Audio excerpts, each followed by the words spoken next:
A Christmas Carol by Charles Dickens. Recording by Kyle Munley. Preface. I have endeavored in this ghostly little book to raise the ghost of an idea, which shall not put my readers out of humor with themselves, with each other, with the season, or with me. May it haunt their houses pleasantly, and no one wish to lay it. Their faithful friend and servant, C.D. December 1843. Stave 1. Marley's Ghost. Marley was dead, to begin with. There is no doubt whatever about that. The register of his burial was signed by the clergyman, the clerk, the undertaker, and the chief mourner. Scrooge signed it, and Scrooge's name was good upon change for anything he chose to put his hand to. Old Marley was dead as a doornail. Mind, I don't mean to say that I know, of my own knowledge, what there is particularly dead about a doornail. I might have been inclined, myself, to regard a coffin-nail as the deadliest piece of ironmongery in the trade. But the wisdom of our ancestors is in the simile, and my unhallowed hands shall not disturb it, or the country's done for. You will, therefore, permit me to repeat, emphatically, that Marley was dead as a doornail. Scrooge knew he was dead? Of course he did. How could it be otherwise? Scrooge and he were partners for I don't know how many years. Scrooge was his sole executor, his sole administrator, his sole assign, his sole residuary legatee, his sole friend, and sole mourner. And even Scrooge was not so dreadfully cut up by the sad event, but that he was an excellent man of business on the very day of the funeral, and solemnized it with an undoubted bargain. The mention of Marley's funeral brings me back to the point I started from. There is no doubt that Marley was dead. This must be distinctly understood, or nothing wonderful can come of the story I'm going to relate.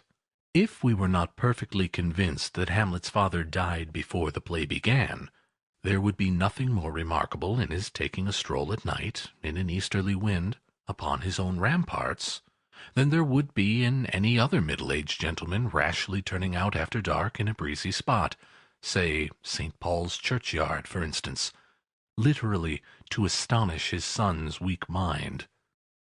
Scrooge never painted out old Marley's name.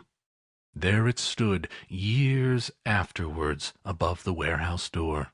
Scrooge and Marley. The firm was known as Scrooge and Marley. Sometimes people new to the business called Scrooge Scrooge, and sometimes Marley, but he answered to both names. It was all the same to him.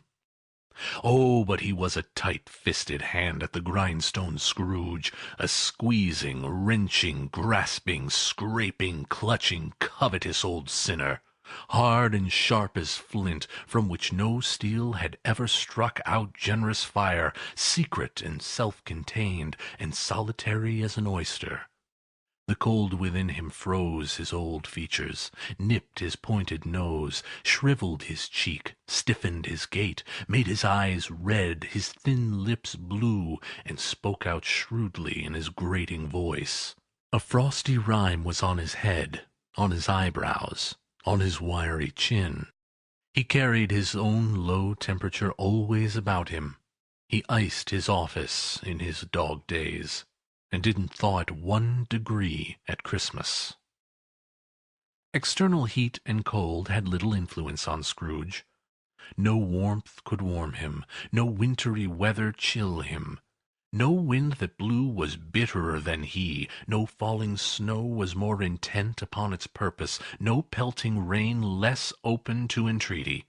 Foul weather didn't know where to have him.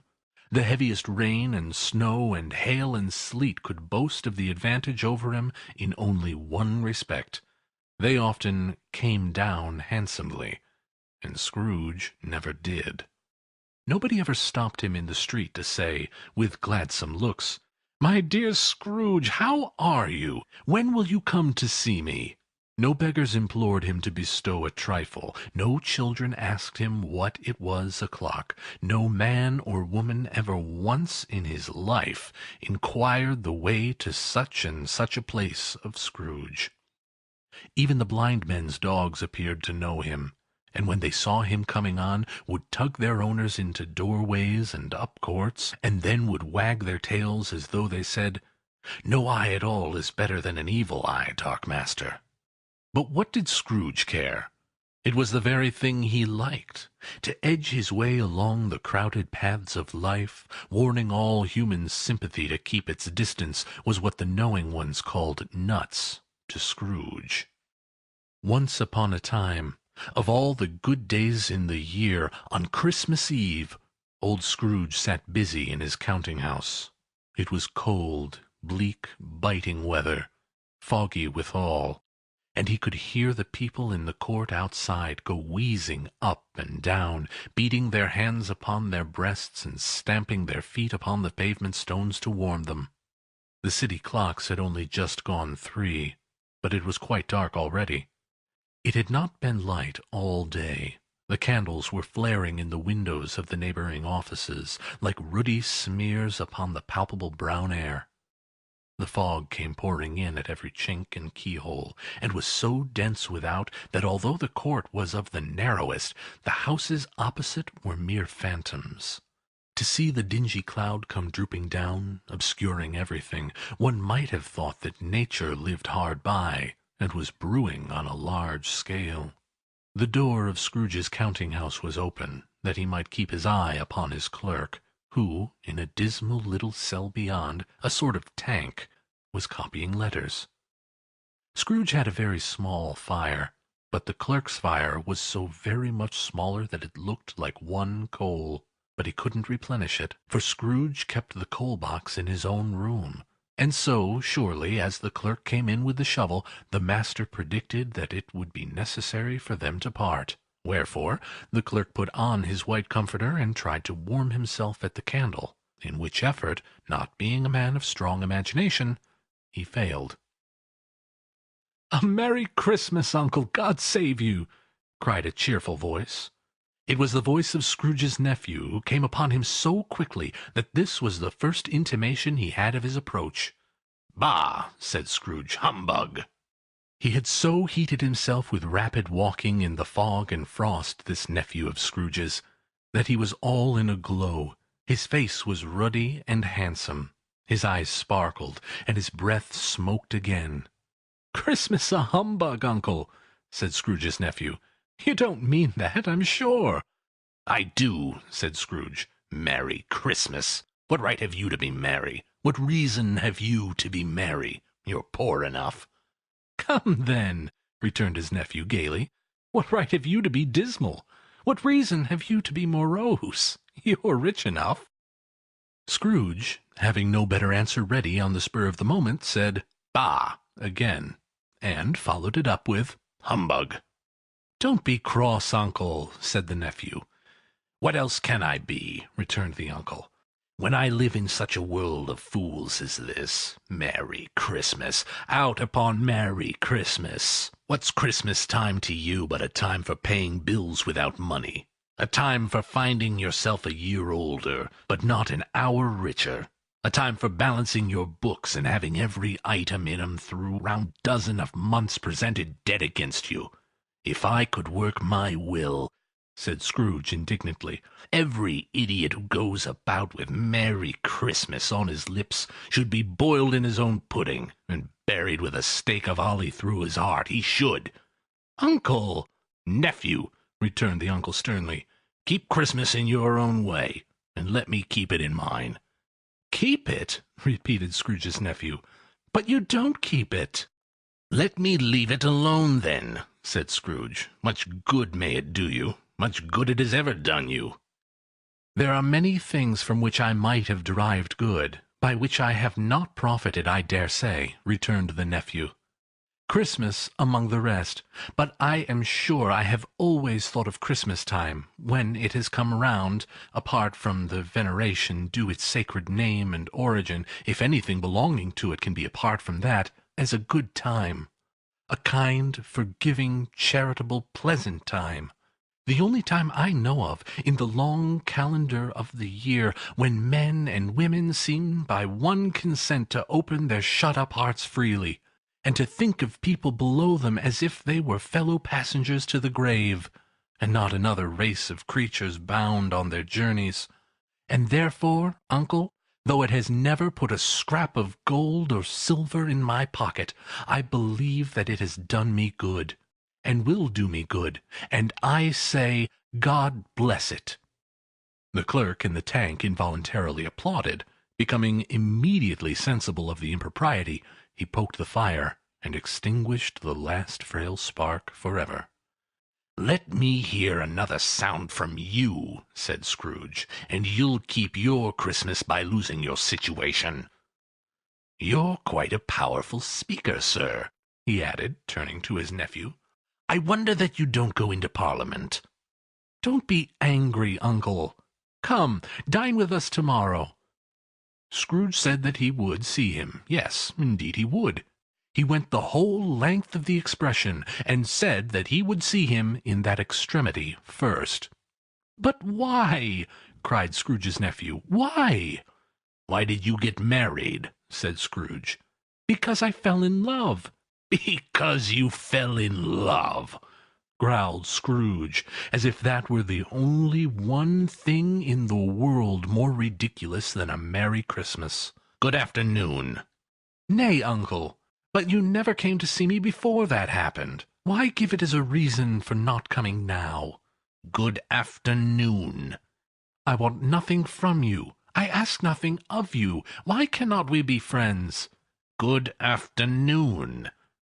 "I am sorry, with all my heart, to find you so resolute. We have never had any quarrel to which I have been a party, but I have made the trial in homage to Christmas, and I'll keep my Christmas humor to the last. So a Merry Christmas, uncle." "Good afternoon," said Scrooge, "and a Happy New Year." "Good afternoon," said Scrooge. His nephew left the room without an angry word, notwithstanding. He stopped at the outer door to bestow the greetings of the season on the clerk, who, cold as he was warmer than Scrooge, for he returned them cordially. "There's another fellow," muttered Scrooge, who overheard him. "My clerk, 15 shillings a week, and a wife and family, talking about a Merry Christmas. I'll retire to Bedlam." This lunatic, in letting Scrooge's nephew out, had let 2 other people in. They were portly gentlemen, pleasant to behold, and now stood, with their hats off, in Scrooge's office. They had books and papers in their hands, and bowed to him. "Scrooge and Marley's, I believe," said one of the gentlemen, referring to his list. "Have I the pleasure of addressing Mr. Scrooge or Mr. Marley?" "Mr. Marley has been dead these 7 years," Scrooge replied. "He died 7 years ago this very night." "We have no doubt his liberality is well represented by his surviving partner," said the gentleman, presenting his credentials. It certainly was, for they had been 2 kindred spirits. At the ominous word, liberality, Scrooge frowned, and shook his head, and handed the credentials back. "At this festive season of the year, Mr. Scrooge," said the gentleman, taking his pen, "it is more than usually desirable that we should make some slight provision for the poor and destitute, who suffer greatly at this present time. Many thousands are in want of common necessities. Hundreds of thousands are in want of common comforts, sir." "Are there no prisons?" asked Scrooge. "Plenty of prisons," said the gentleman, laying down the pen again. "And the Union workhouses?" demanded Scrooge. "Are they still in operation?" "They are, still," returned the gentleman. "I wish I could say they were not." "The treadmill and the poor law are in full vigor, then?" said Scrooge. "Both very, sir." "Oh! I was afraid from what you said at first that something had occurred to stop them in their useful course," said Scrooge. "I'm very glad to hear it." "Under the impression that they scarcely furnish Christian cheer of mind or body to the multitude," returned the gentleman, "a few of us are endeavouring to raise a fund to buy the poor some meat and drink and means of warmth. We choose this time because it is a time, of all others, when want is keenly felt and abundance rejoices. So what shall I put you down for?" "Nothing," replied Scrooge. "You wish to be anonymous?" "I wish to be left alone," said Scrooge. "Since you ask me what I wish, gentlemen, that is my answer. I don't make merry myself at Christmas, and I can't afford to make idle people merry. I help to support the establishments I have mentioned. They cost enough, and those who are badly off must go there." "Many can't go there, and many would rather die." "If they would rather die," said Scrooge, "then they had better do it, and decrease the surplus population. Besides, excuse me, I don't know that." "But you might know it," observed the gentleman. "It's not my business," returned Scrooge. "It's enough for a man to understand his own business, and not to interfere with other people's. Mine occupies me constantly. Good afternoon, gentlemen." Seeing clearly that it would be useless to pursue their point, the gentleman withdrew. Scrooge resumed his labours with an improved opinion of himself, and in a more fastidious temper than was usual with him. Meanwhile, the fog and darkness thickened so that people ran about with flaring links, proffering their services to go before horses and carriages, and conduct them on their way. The ancient tower of a church, whose gruff old bell was always peeping slyly down at Scrooge out of a Gothic window in the wall, became invisible, and struck the hours and quarters in the clouds, with tremulous vibrations afterward, as if its teeth were chattering in its frozen head up there. The cold became intense. In the main street, at the corner of the court, some labourers were repairing the gas-pipes, and had lighted a great fire in a brazier, round which a party of ragged men and boys were gathered, warming their hands and winking their eyes before the blaze in rapture. A water-plug being left in solitude, its overflowing sullenly congealed and turned to misanthropic ice. The brightness of the shops where holly sprigs and berries crackled in the lamp heat of the windows made pale faces ruddy as they passed. Poulterers' and grocers' trades became a splendid joke, a glorious pageant with which it was next to impossible to believe that such dull principles as bargain and sale had anything to do. The Lord Mayor, in the stronghold of the mighty mansion house, gave orders to his 50 cooks and butlers to keep Christmas as the Lord Mayor's house should. And even the little tailor, whom he fined 5 shillings on the previous Monday for being drunk and bloodthirsty in the streets, stirred up tomorrow's pudding in his garret, while his lean wife and the baby sallied out to buy the beef. Foggier yet, and colder, piercing, searching, biting cold. If the good St. Dunstan had but nipped the evil spirit's nose with a touch of such weather as that, instead of using his familiar weapons, then indeed he would have roared to lusty purpose. The owner of one scant young nose, gnawed and mumbled by the hungry cold as bones are gnawed by dogs, stooped down at Scrooge's keyhole to regale him with a Christmas carol. But at the first sounds of "God rest ye merry gentlemen, may nothing you dismay," Scrooge seized the ruler with such energy of action that the singer fled in terror, leaving the keyhole to the fog and even more congenial frost. At length the hour of shutting up the counting-house arrived. With an ill will Scrooge dismounted from his stool, and tacitly admitted the fact to the expected clerk in the tank, who instantly snuffed his candle out and put on his hat. "You'll want all day tomorrow, I suppose?" said Scrooge. "If quite convenient, sir." "It's not convenient," said Scrooge, "and it's not fair. If I was to stop half a crown for it, you'd think yourself ill-used, I'll be bound." The clerk smiled faintly. "And yet," said Scrooge, "you don't think me ill-used, when I pay a day's wages for no work." The clerk observed that it was only once a year. "A poor excuse for picking a man's pocket every 25th of December," said Scrooge, buttoning his greatcoat to the chin. "But I suppose you must have the whole day. Be here all the earlier next morning." The clerk promised he would, and Scrooge walked out with a growl. The office was closed in a twinkling, and the clerk, with the long ends of his white comforter dangling below his waist, for he boasted no greatcoat, went down a slide on Cornhill, at the end of a lane of boys 20 times in honor of its being Christmas Eve, and then ran home to Camden Town as hard as he could pelt, to play at Blindman's Bluff. Scrooge took his melancholy dinner in his usual melancholy tavern, and having read all the newspapers, and beguiled the rest of the evening with his banker's book, went home to bed. He lived in chambers that had once belonged to his deceased partner. They were a gloomy suite of rooms, in a lowering pile of building up a yard, where it had so little business to be that one could scarcely help fancying it must have run there when it was a young house, playing at hide-and-seek with other houses, and forgotten the way out again. It was old enough now, and dreary enough, for no one lived in it but Scrooge, the other rooms being all let out as offices. The yard was so dark that even Scrooge, who knew its every stone, was fain to grope with his hands. The fog and frost shone or hung about the black old gateway of the house, that it seemed as if the genius of the weather sat in mournful meditation on the threshold. Now, it is a fact that there was nothing at all particular about the knocker on the door, except that it was very large. It is also a fact that Scrooge had seen it night and morning during his whole residence in that place.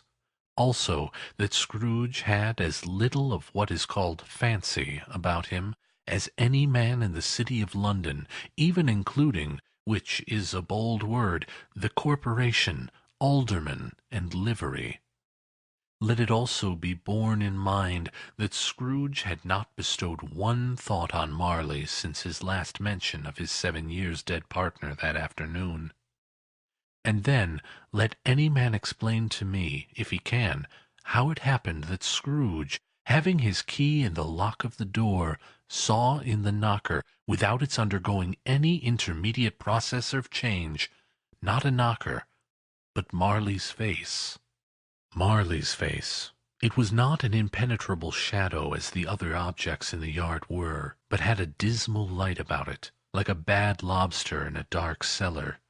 It was not angry or ferocious, but looked at Scrooge as Marley used to look, with ghostly spectacles turned up on its ghostly forehead. The hair was curiously stirred, as if by breath or hot air, and, though the eyes were wide open, they were perfectly motionless. That, and its livid color, made it horrible. But its horror seemed to be in spite of the face and beyond its control, rather than a part of its own expression. As Scrooge looked fixedly at this phenomenon, it was a knocker again. To say that he was not startled, or that his blood was not conscious of a terrible sensation to which it had been a stranger from infancy, would be untrue. But he put his hand upon the key he had relinquished, turned it sturdily, walked in, and lighted his candle. He did pause, with a moment's irresolution, before he shut the door, and he did look cautiously behind it first, as if he half expected to be terrified with the sight of Marley's pigtail sticking out into the hall. But there was nothing on the back of the door, except the screws and nuts that held the knocker on. So he said, "Pooh-pooh," and closed it with a bang. The sound resounded through the house like thunder.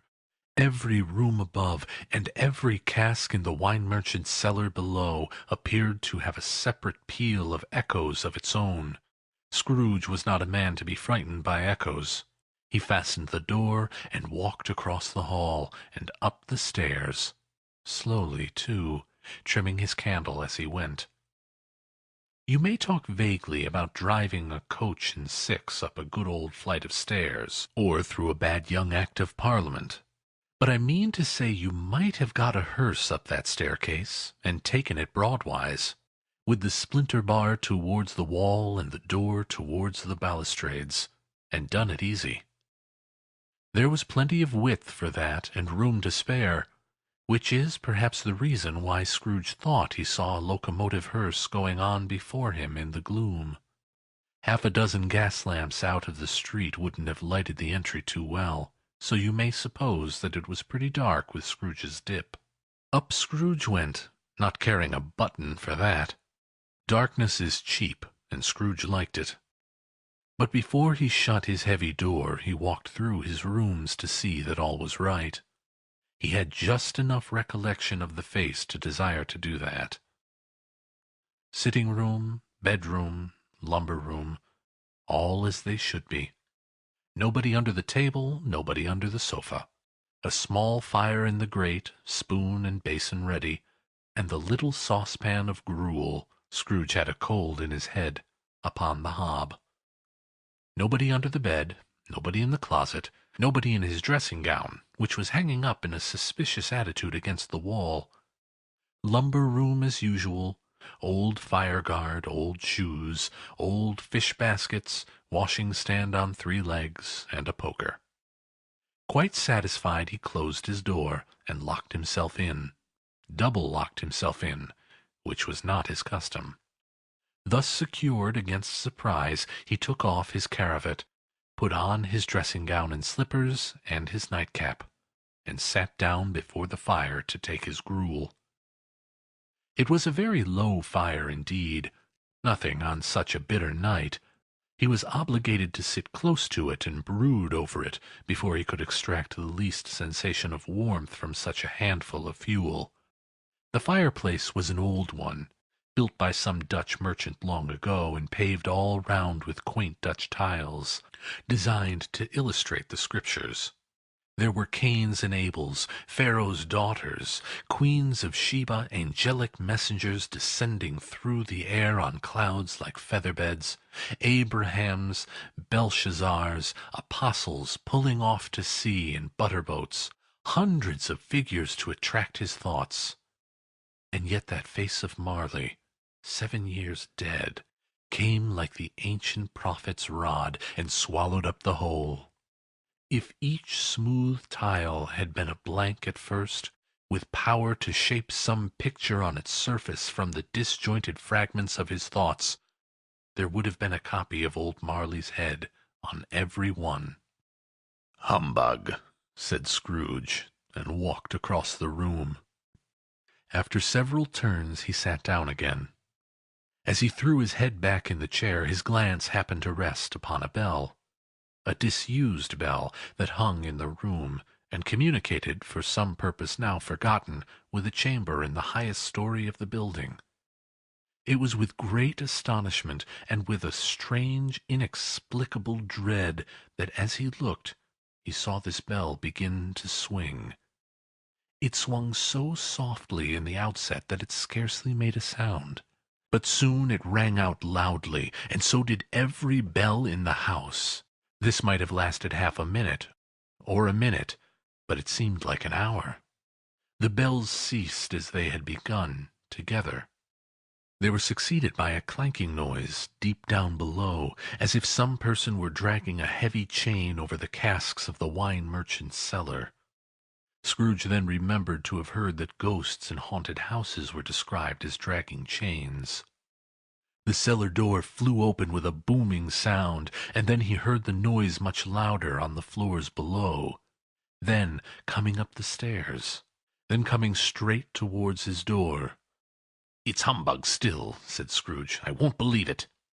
His color changed, though, when, without a pause, it came on through the heavy door, and passed into the room before his eyes. Upon its coming in, the dying flame leaped up, as though it cried, "I know him, Marley's ghost!" and fell again. The same face, the very same.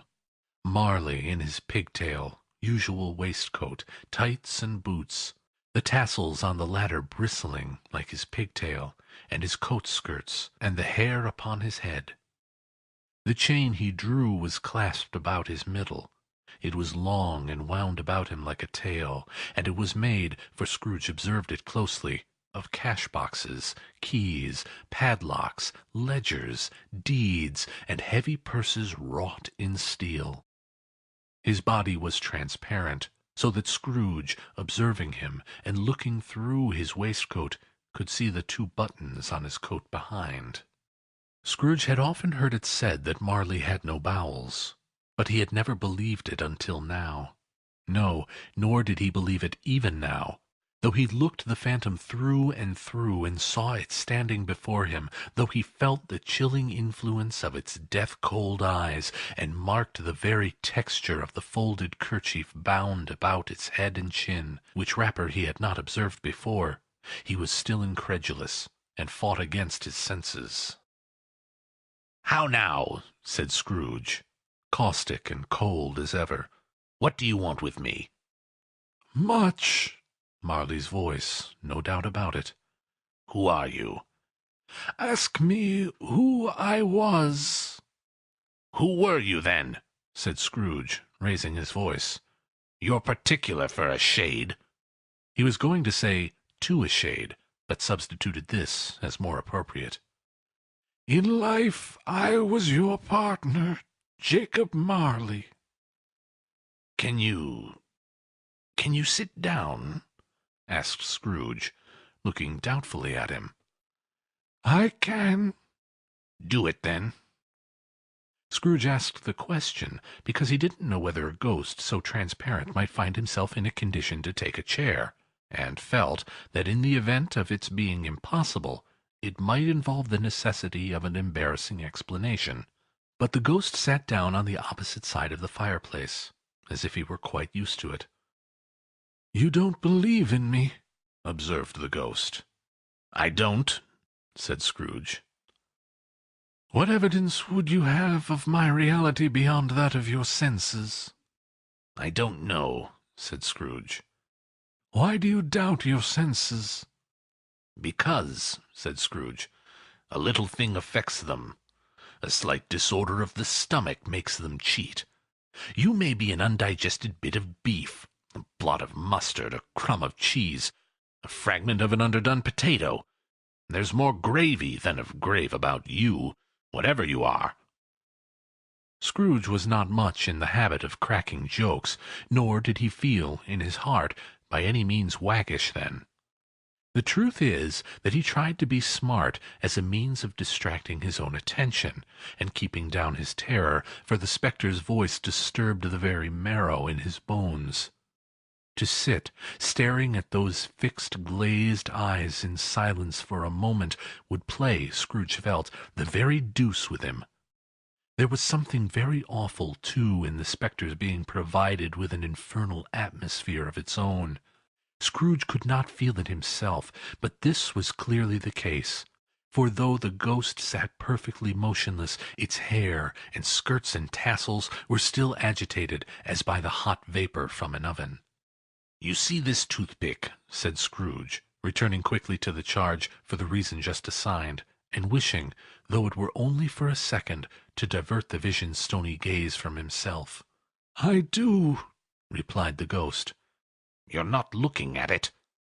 "But I see it," said the ghost, "notwithstanding."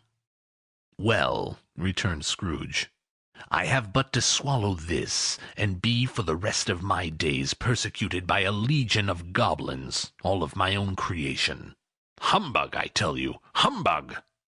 At this the spirit raised a frightful cry, and shook its chains with such a dismal and appalling noise that Scrooge held on tight to his chair to save himself from falling in a swoon. But how much greater was his horror when the phantom, taking off the bandage round its head, as if it were too warm to wear indoors, its lower jaw dropped down upon its breast. Scrooge fell upon his knees and clasped his hands before his face. "Mercy!" he said. "Dreadful apparition, why do you trouble me?" "Man of the worldly mind," replied the ghost, "do you believe in me or not?" "I do," said Scrooge. "I must. But why do spirits walk the earth, and why do they come to me?"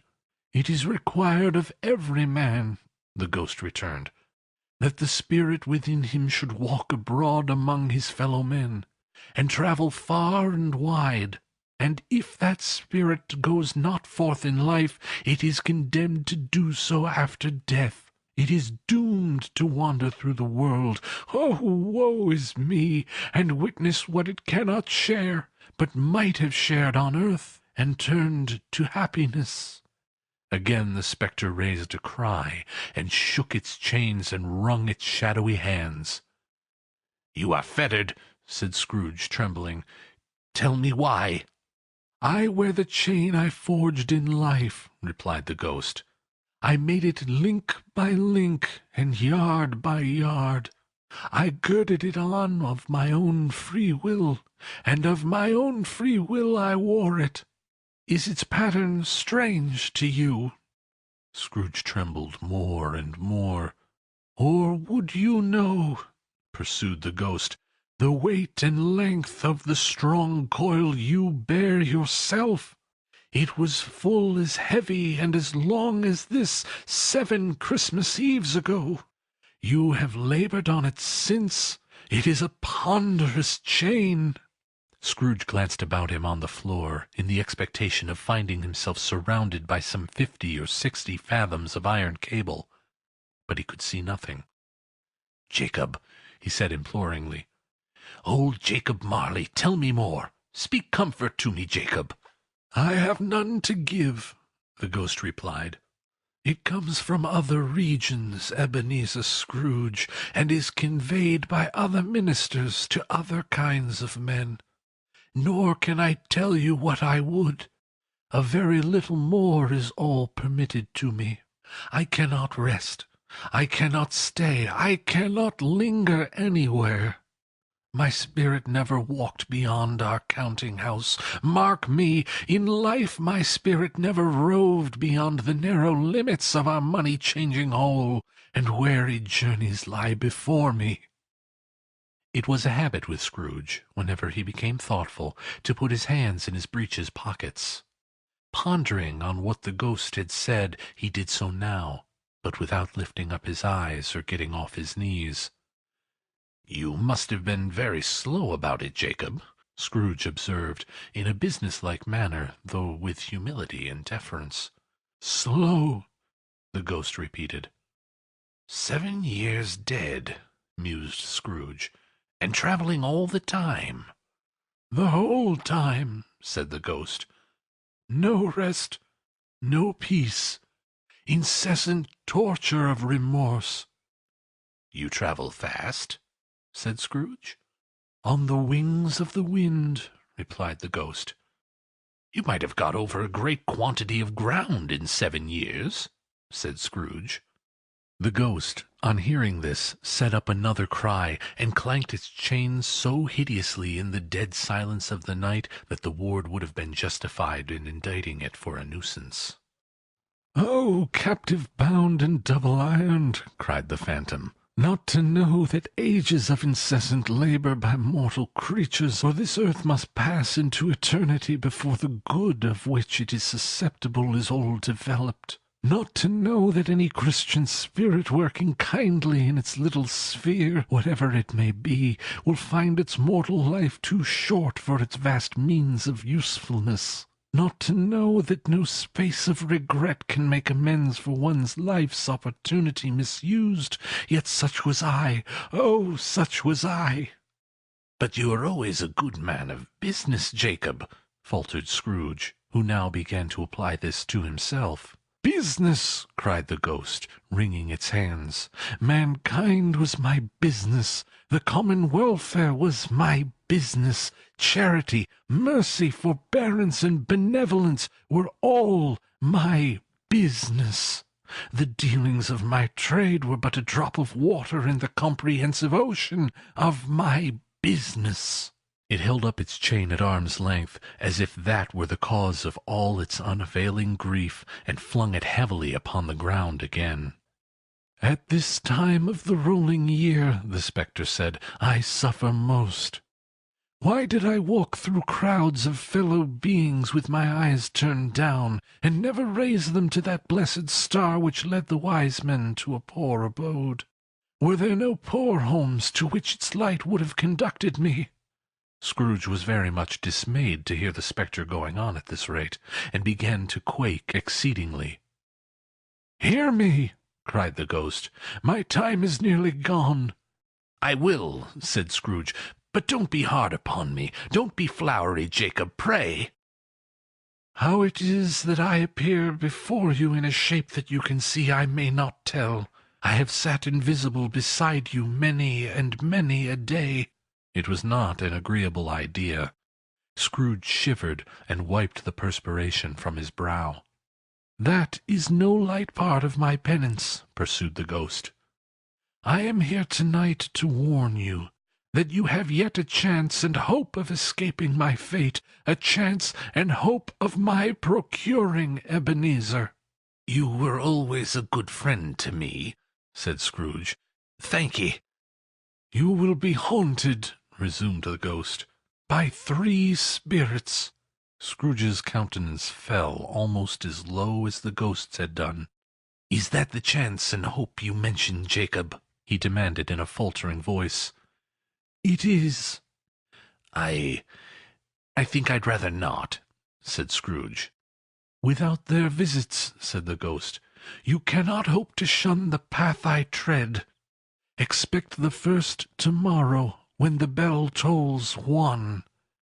"Couldn't I take them all at once and have it over, Jacob?" hinted Scrooge. "Expect the second on the next night at the same hour, the third upon the next night, when the last stroke of 12 has ceased to vibrate. Look for me no more, and look that, for your own sake, you remember what has passed between us."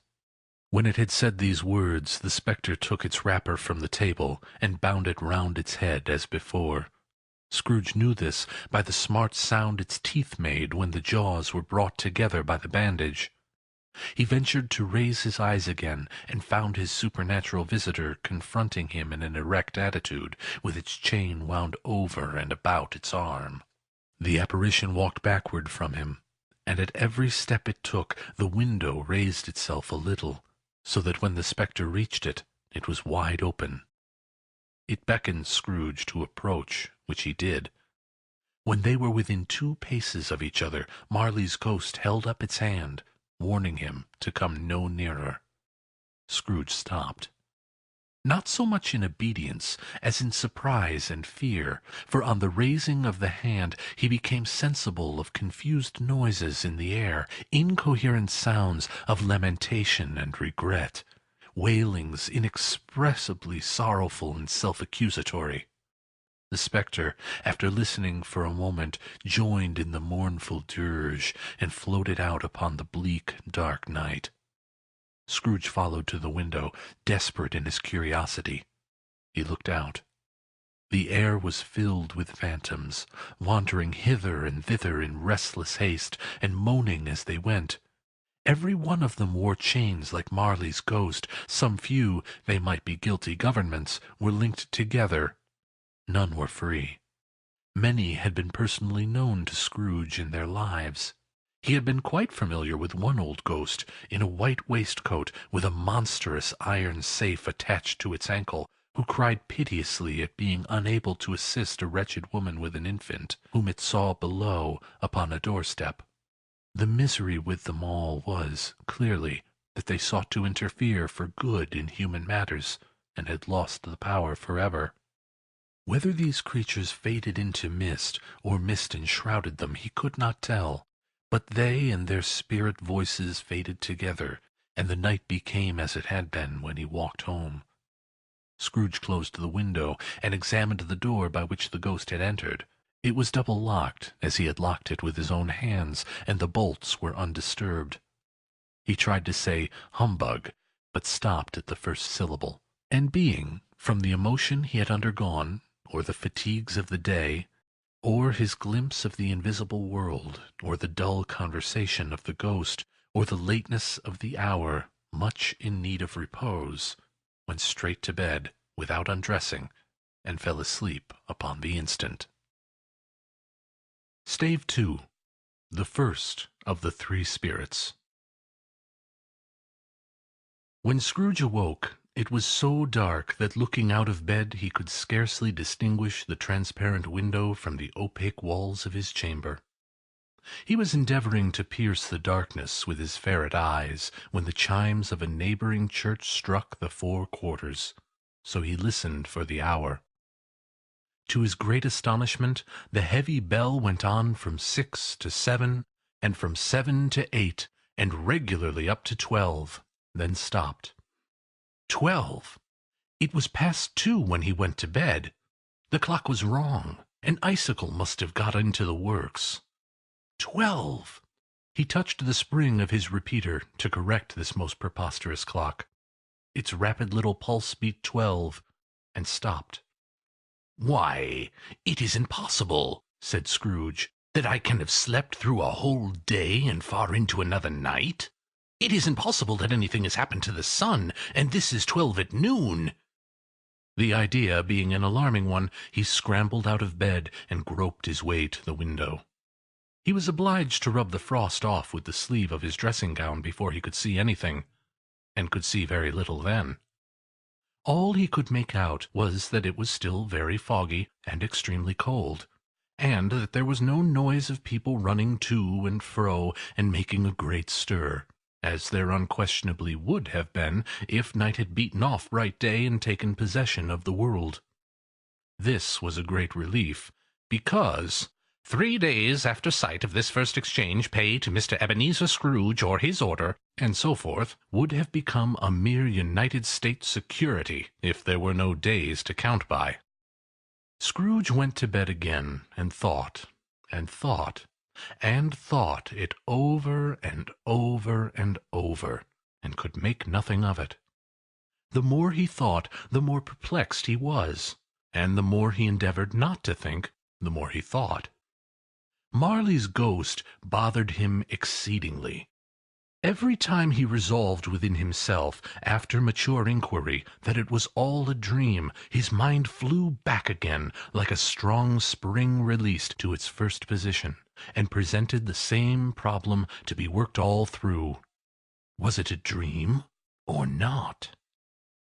Scrooge lay in this state until the chime had gone 3 quarters more, when he remembered, on a sudden, that the ghost had warned him of a visitation when the bell tolled 1. He resolved to lie awake until the hour had passed, and, considering that he could no more go to sleep than go to heaven, this was perhaps the wisest resolution in his power. The quarter was so long that he was more than once convinced he must have sunk into a doze unconsciously and missed the clock. At length it broke upon his listening ear. Ding-dong. 1 quarter past, said Scrooge, counting. Ding-dong. 1/2 past, said Scrooge. Ding-dong. 1 quarter to it, said Scrooge. Ding-dong. The hour itself, said Scrooge triumphantly, and nothing else. He spoke before the hour bell sounded, which it did now with a deep, dull, hollow, melancholy 1. Light flashed up in the room upon the instant, and the curtains of his bed were drawn. The curtains of his bed were drawn aside, I tell you, by a hand. Not the curtains at his feet, nor the curtains at his back, but those to which his face was addressed. The curtains of his bed were drawn aside, and Scrooge, starting up into a half-recumbent attitude, found himself face to face with the unearthly visitor who drew them. So close to it as I am to you now, and I am standing in the spirit at your elbow. It was a strange figure, like a child, yet not so like a child as like an old man viewed through some supernatural medium, which gave him the appearance of having receded from the view, and being diminished to a child's proportions. Its hair, which hung about its neck and down its back, was white as if with age, and yet the face had not a wrinkle in it, and the tenderest bloom was on the skin.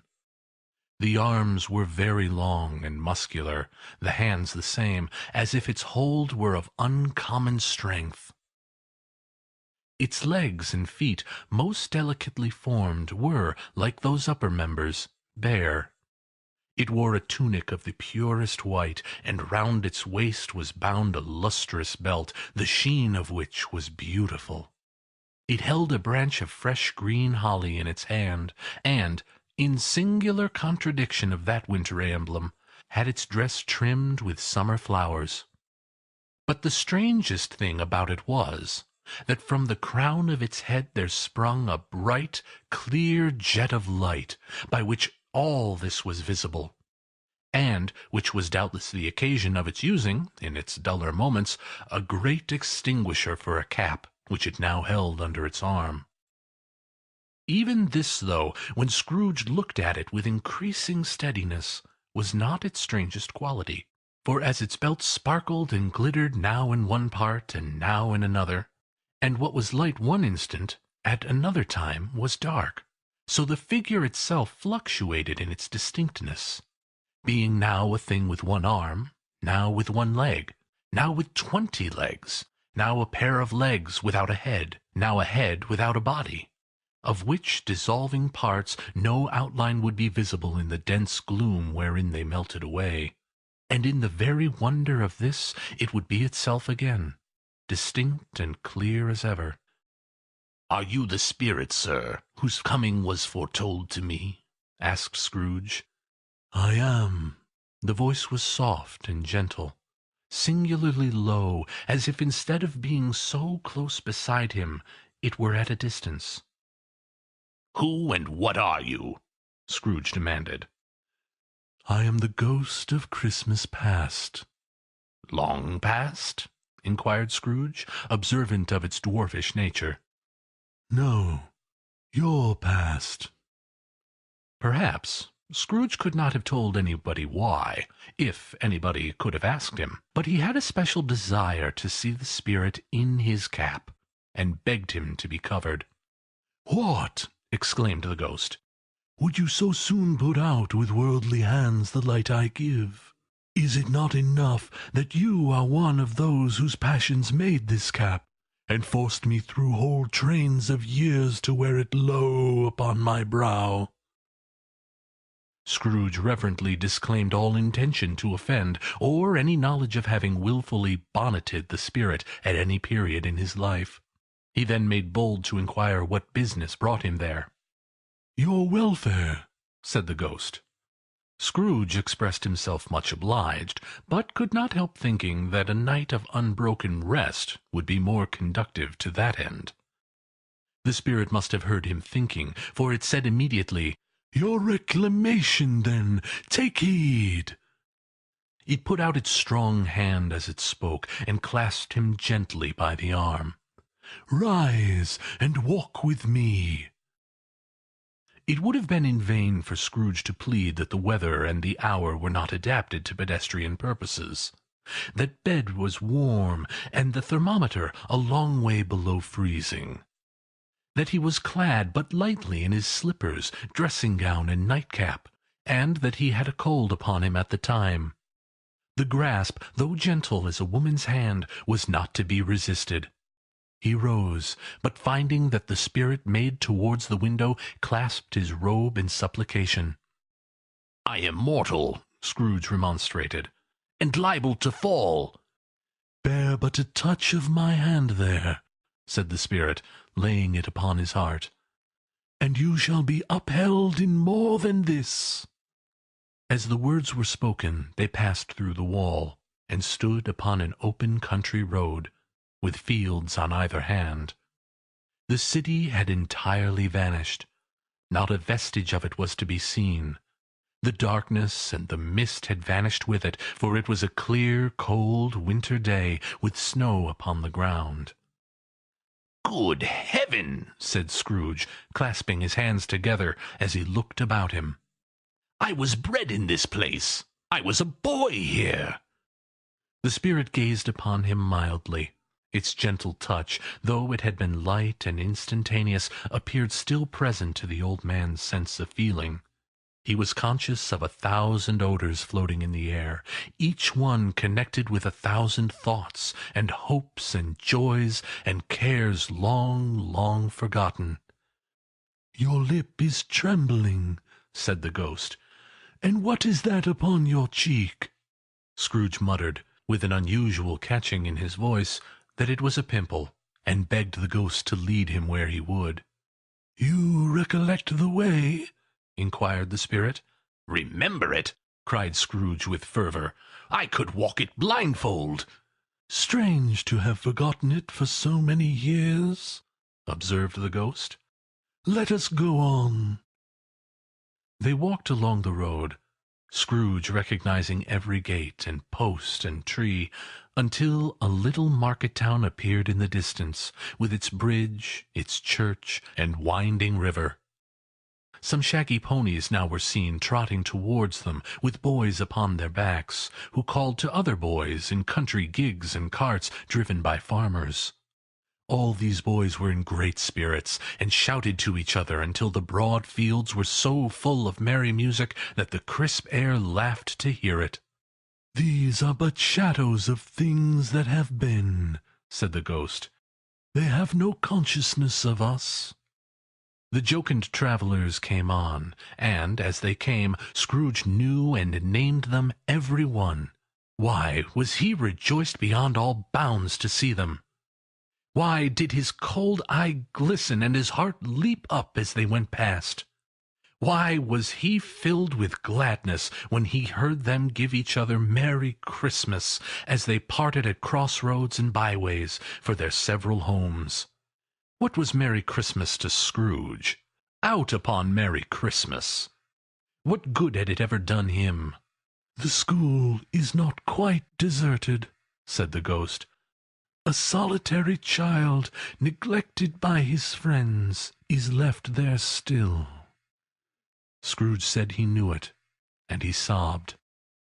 They left the high road by a well-remembered lane, and soon approached a mansion of dull red brick, with a little weathercock-surmounted cupola on the roof, and a bell hanging in it. It was a large house, but one of broken fortunes, for its spacious offices were little used, their walls were damp and mossy, their windows broken, and their gates decayed. Fowls clucked and strutted in the stables, and the coach-houses and sheds were overrun with grass.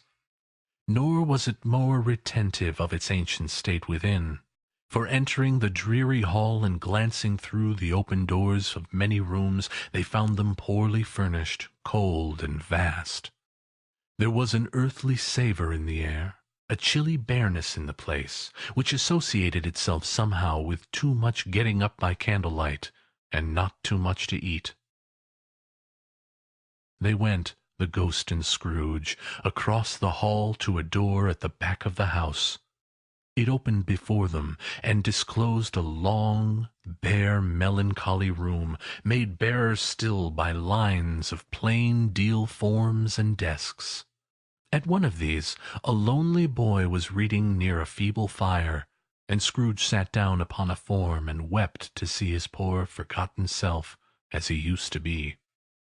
Not a latent echo in the house, not a squeak and scuffle from the mice behind the panelling, not a drip from the half-thawed water-spout in the dull yard behind, not a sigh among the leafless boughs of one despondent poplar, not the idle swinging of an empty storehouse door, no, not a clicking in the fire, but fell upon the heart of Scrooge with a softening influence, and gave a freer passage to his tears.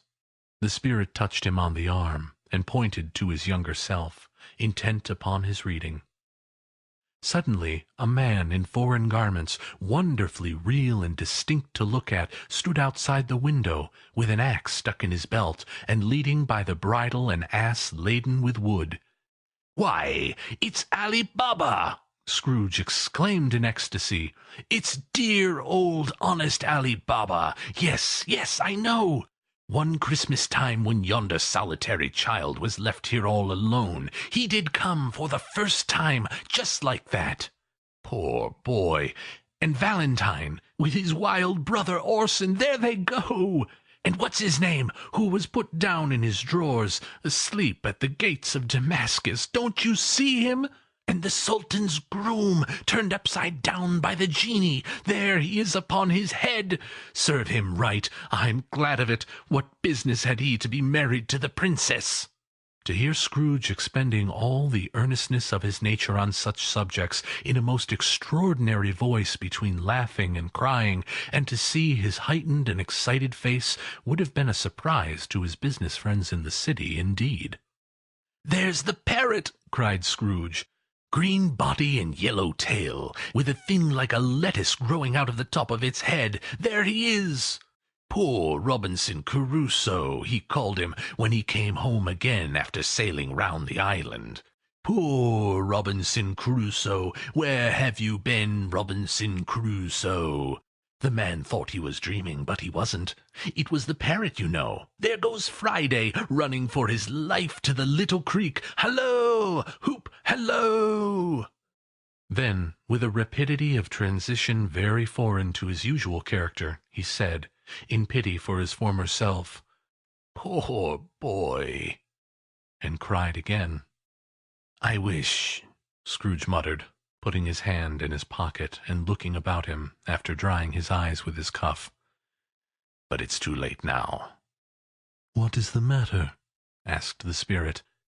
"Nothing," said Scrooge. "Nothing. There was a boy singing a Christmas carol at my door last night. I should like to have given him something, that's all." The ghost smiled thoughtfully and waved its hand, saying as it did so, "Let us see another Christmas." Scrooge's former self grew larger at the words, and the room became a little darker and more dirty. The panels shrunk, the windows cracked, fragments of plaster fell out of the ceiling, and the naked lathes were shown instead. But how all of this was brought about, Scrooge knew no more than you do. He only knew that it was quite correct, that everything had happened so, that there he was, alone again, when all the other boys had gone home for the jolly holidays. He was not reading now, but walking up and down despairingly. Scrooge looked at the ghost, and with a mournful shaking of his head, glanced anxiously towards the door. It opened, and a little girl, much younger than the boy, came darting in, and put her arms around his neck, and often kissing him, addressed him as her "dear, dear brother." "I have come to bring you home, dear brother," said the child, clapping her tiny hands, and bending down to laugh. "To bring you home, home, home." "Home, little Fan?" returned the boy. "Yes," said the child, brimful of glee. "Home, for good and all. Home for ever and ever. Father is so much kinder than he used to be, that home's like heaven. He spoke so gently to me one dear night when I was going to bed, that I was not afraid to ask him once more if you might come home, and he said yes, you should, and sent me in a coach to bring you. And you're to be a man," said the child, opening her eyes, "and are never to come back here, but first we're to be together all Christmas long, and have the merriest time in all the world." "You're quite a woman, little Fan," exclaimed the boy. She clapped her hands and laughed, and tried to touch his head, but being too little, laughed again, and stood on tiptoe to embrace him. Then she began to drag him, in her childish eagerness, towards the door, and he, nothing loath to go, accompanied her. A terrible voice in the hall cried, "Bring down Master Scrooge's box there!" And in the hall appeared the schoolmaster himself, who glared on Master Scrooge with a ferocious condescension, and threw him into a dreadful state of mind by shaking hands with him. He then conveyed him and his sister into the veriest old well of a shivering best parlour that ever was seen, where the maps upon the wall and the celestial and terrestrial globes in the windows were waxy and cold. Here he produced a decanter of curiously light wine, and a block of curiously heavy cake, and administered installments of those dainties to the young people, at the same time sending out a meagre servant to offer a glass of something to the postboy, who answered that he thanked the gentleman, but if it was the same tap as he had tasted before, he had rather not.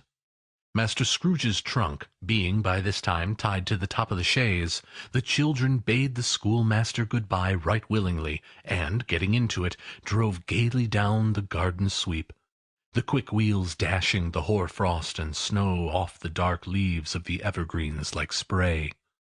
"Always a delicate creature, whom a breath might have withered," said the ghost. "But she had a large heart." "So she had," cried Scrooge. "You're right. I will not gainsay it, Spirit. God forbid."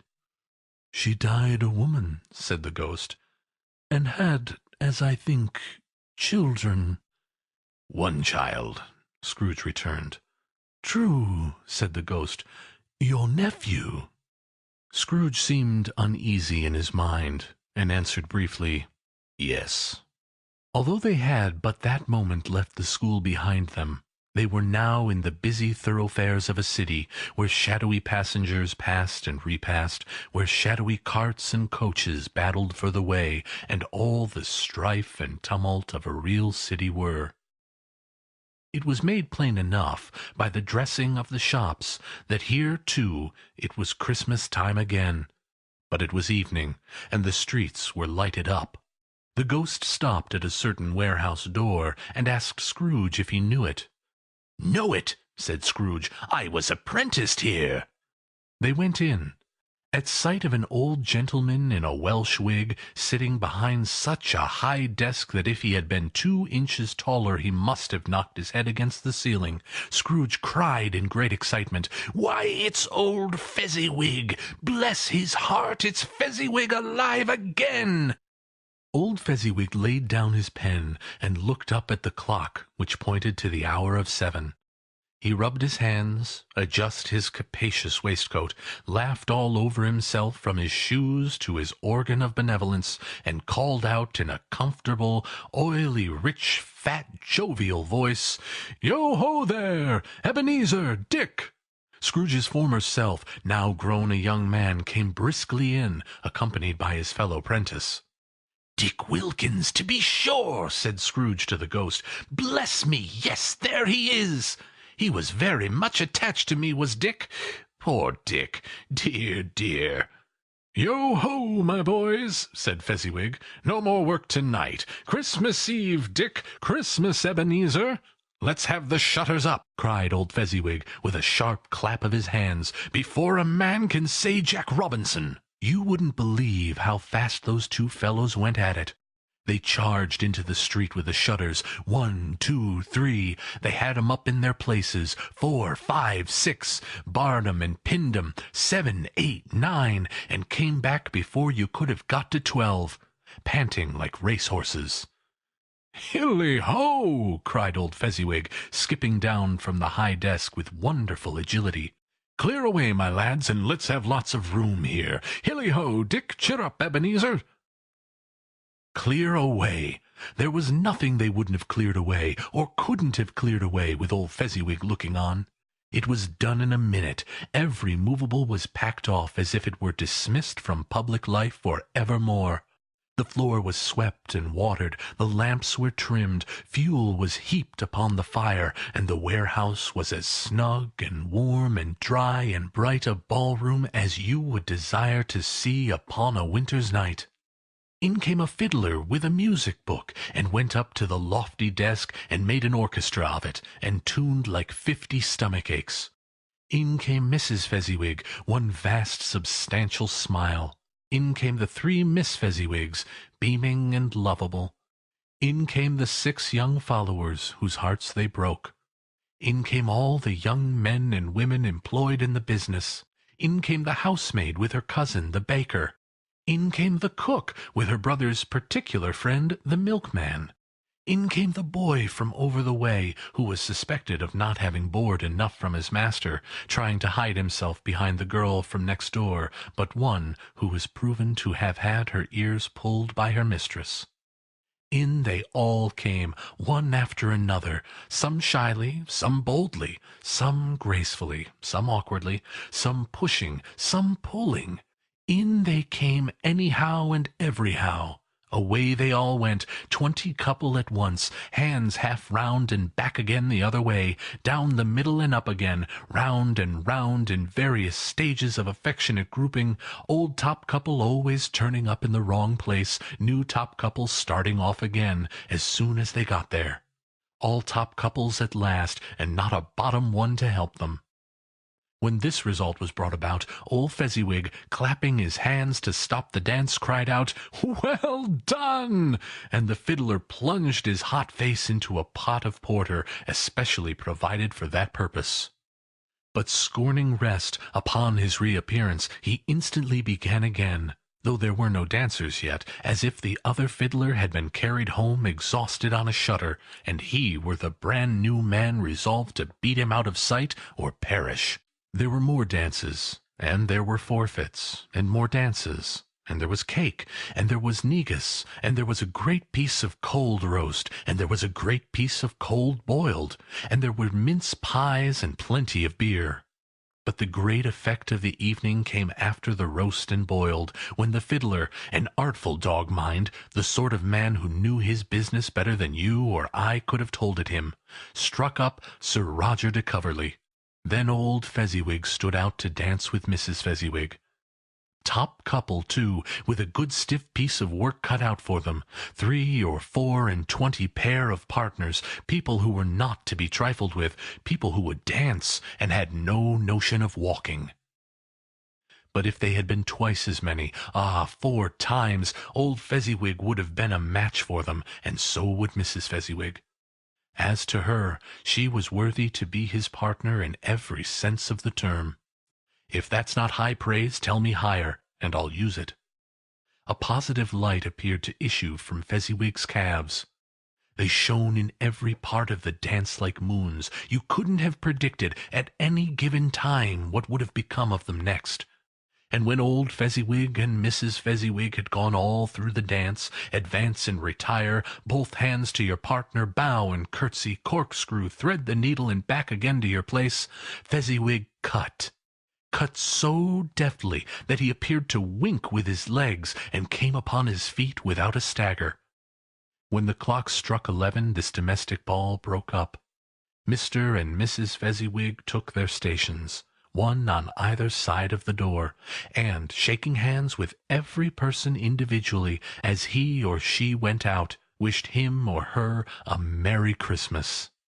When everybody had retired but the 2 prentices, they did the same to them, and thus the cheerful voices died away, and the lads were left to their beds, which were under a counter in the back shop. During the whole of this time, Scrooge had acted like a man out of his wits.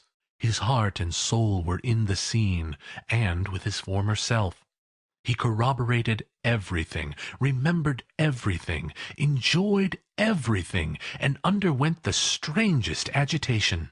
It was not until now, when the bright faces of his former self and Dick were turned from them, that he remembered the ghost, and became conscious that it was looking full upon him, while the light upon its head burnt very clear. "A small matter," said the ghost, "to make these silly folks so full of gratitude." "Small!" echoed Scrooge.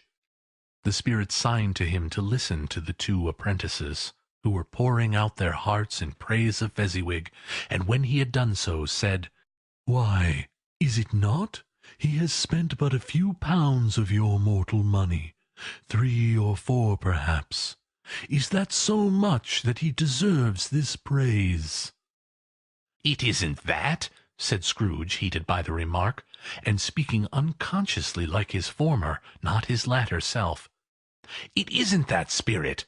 He has the power to render us happy or unhappy, to make our service light or burdensome, a pleasure or a toil.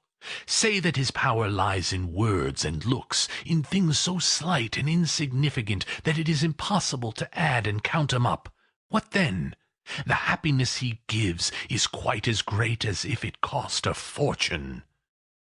He felt the spirit's glance and stopped. "What is the matter?" asked the spirit. "Nothing particular," said Scrooge. "Something, I think?" the ghost insisted. "No," said Scrooge. "No. I should like to be able to say a word or 2 to my clerk just now. That's all."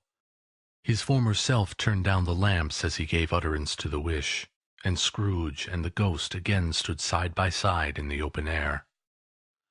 "My time grows short," observed the spirit. "Quick!" This was not addressed to Scrooge, or to any one whom he could see, but it produced an immediate effect. For again Scrooge saw himself. He was older now, a man in the prime of his life. His face had not the harsh and rigid lines of later years, but it had begun to wear the signs of care and avarice. There was an eager, greedy, restless motion in the eye, which showed the passion that had taken root, and where the shadow of the growing tree would fall. He was not alone, but sat by the side of a fair young girl in a mourning dress, in whose eyes there were tears, which sparkled in the light that shone out of the ghost of Christmas past. "It matters little," she said softly. "To you, very little. Another idol has displaced me, and if it can cheer and comfort you in time to come, as I would have tried to, I have no just cause to grieve." "What idol has displaced you?" he rejoined. "A golden one." "This is the even-handed dealing of the world," he said. "There is nothing on which it is so hard as poverty, and there is nothing it professes to condemn with such severity as the pursuit of wealth." "You fear the world too much," she answered gently. "All your other hopes have merged into the hope of being beyond the chance of its sordid reproach. I have seen your nobler aspirations fall off one by one, until your master passion, gain, engrosses you. Have I not?" "What then?" he retorted. "Even if I have grown so much wiser, what then? I am not changed towards you." She shook her head. "Am I?" "Our contract is an old one. It was made when we were both poor and content to be so, until, in good season, we could improve our worldly fortune by our patient industry. You are changed. When it was made, you were another man." "I was a boy," he said impatiently. "Your own feeling tells you that you are not what you are," she returned. "I am. That which promised happiness when we were one in heart is fraught with misery now that we are two. How often and how keenly I have thought of this, I will not say. It is enough that I have thought of it, and can release you." "Have I ever sought release?" "In words, no, never." "In what, then?" "In a changed nature, in an altered spirit, in another atmosphere of life, another hope as its great end, in everything that made my love of any worth or value in your sight." "If this had never been between us," said the girl, looking mildly but with steadiness upon him, "tell me you would seek me out, and try to win me now." "Ah, no." He seemed to yield to the justice of this supposition in spite of himself, but he said with a struggle, "You think not?" "I would gladly think otherwise if I could," she answered. "Heaven knows! When I have learned a truth like this, I know how strong and irresistible it must be. But if you were free today, tomorrow, yesterday, can even I believe that you would choose a dowerless girl? You, who in your very confidence with her weigh everything by gain? Or, choosing her, if for a moment you were false enough to your one guiding principle to do so, do I not know that your repentance and regret would surely follow? I do, and I release you, with a full heart, for the love of him you once were."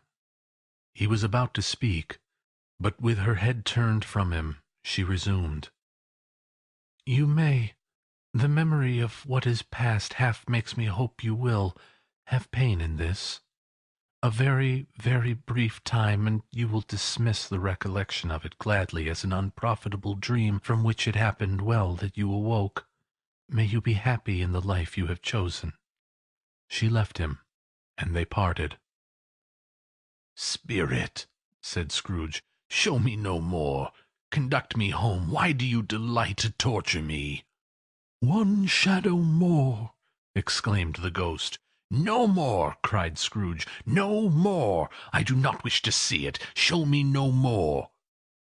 But the relentless ghost pinioned him in both arms, and forced him to observe what happened next. They were in another scene and place, a room, not very large or handsome, but full of comfort. Near to the winter fire sat a beautiful young girl, so like the last that Scrooge believed it was the same, until he saw her, now a comely matron, sitting opposite her daughter. The noise in this room was perfectly tumultuous, for there were more children there than Scrooge in his agitated state of mind could count. And, unlike the celebrated herd in the poem, they were not 40 children conducting themselves as one, but every child conducting itself like 40. The consequences were uproarious beyond belief, and no one seemed to care. On the contrary, the mother and daughter laughed heartily and enjoyed it very much. And the latter, soon beginning to mingle in the sports, got pillaged by the young brigands most ruthlessly. What would I not have given to be one of them? Though I never could have been so rude. No, no, I wouldn't for the wealth of all the world have crushed that braided hair and torn it down. And for the precious little shoe I wouldn't have plucked it off, God bless my soul, to save my life. As to measuring her waist in sport as they did, bold young brood, I couldn't have done it. I should have expected my arm to have grown round it for a punishment, and never come straight again. And yet I should have dearly liked, I own, to have touched her lips, to have questioned her, that she might have opened them, to have looked upon the lashes of her downcast eyes, and never raised a blush, to have let loose those waves of hair, an inch of which would be a keepsake beyond price. In short, I should have liked, I do confess, to have the lightest license of a child, and yet to have been man enough to know its value. But now a knocking at the door was heard, and such a rush immediately ensued that she, with laughing face and plundered dress, was borne towards it, the centre of a flushed and boisterous group, just in time to greet the father, who came home attended by a man laden with Christmas toys and presents. Then the shouting and the struggling and the onslaught that was made on the defenceless porter, the scaling him with chairs for ladders to dive into his pockets, despoil him of brown paper parcels, hold on tight by his cravat, hug him round his neck, pommel his back, and kick his legs in irrepressible affection. The shouts of wonder and delight at which the development of every package was received. The terrible announcement that the baby had been taken in the act of putting a doll's frying pan into his mouth, and was more than suspected of having swallowed a fictitious turkey glued on a wooden platter. The immense relief of finding this a false alarm. The joy and gratitude and ecstasy, they were all indescribable alike. It is enough that by degrees the children and their emotions got out of the parlour, and by one stair at a time up to the top of the house, where they went to bed, and so subsided. And now Scrooge looked on more attentively than ever, when the master of the house, having his daughter leaning fondly on him, sat down with her and her mother at his own fireside. And when he thought that such another creature, quite as graceful and as full of promise, might have called him father, and been a springtime in the haggard winter of his life, his sight grew very dim indeed. "Belle," said the husband, turning to his wife with a smile, "I saw an old friend of yours this afternoon." "Who was it?" "Guess." "How can I?" "Tut, don't I know?" she added in the same breath, laughing as he laughed. "Mr. Scrooge." Mr. Scrooge it was. I passed his office window, and as it was not shut up, and he had a candle inside, I could scarcely help seeing him. His partner lies upon the point of death, I hear, and there he sat alone, quite alone in the world, I do believe. "Spirit," said Scrooge in a broken voice, "remove me from this place." "I told you these were shadows of the things that have been," said the ghost, "that they are what they are. Do not blame me." "Remove me!" Scrooge exclaimed. "I cannot bear it." He turned upon the ghost, and seeing that it looked upon him with a face in which some strange way there were fragments of all the faces it had shown him, wrestled with it. Leave me, take me back, haunt me no longer. In the struggle, if that can be called a struggle in which the ghost, with no visible resistance on its own part, was undisturbed by any effort of its adversary, Scrooge observed that its light was burning high and bright, and dimly connecting that with its influence over him, he seized the extinguisher cap, and by a sudden action pressed it down upon its head. The spirit dropped beneath it, so that the extinguisher covered its whole form. But, though Scrooge pressed it down with all his force, he could not hide the light, which streamed from under it in an unbroken flood upon the ground.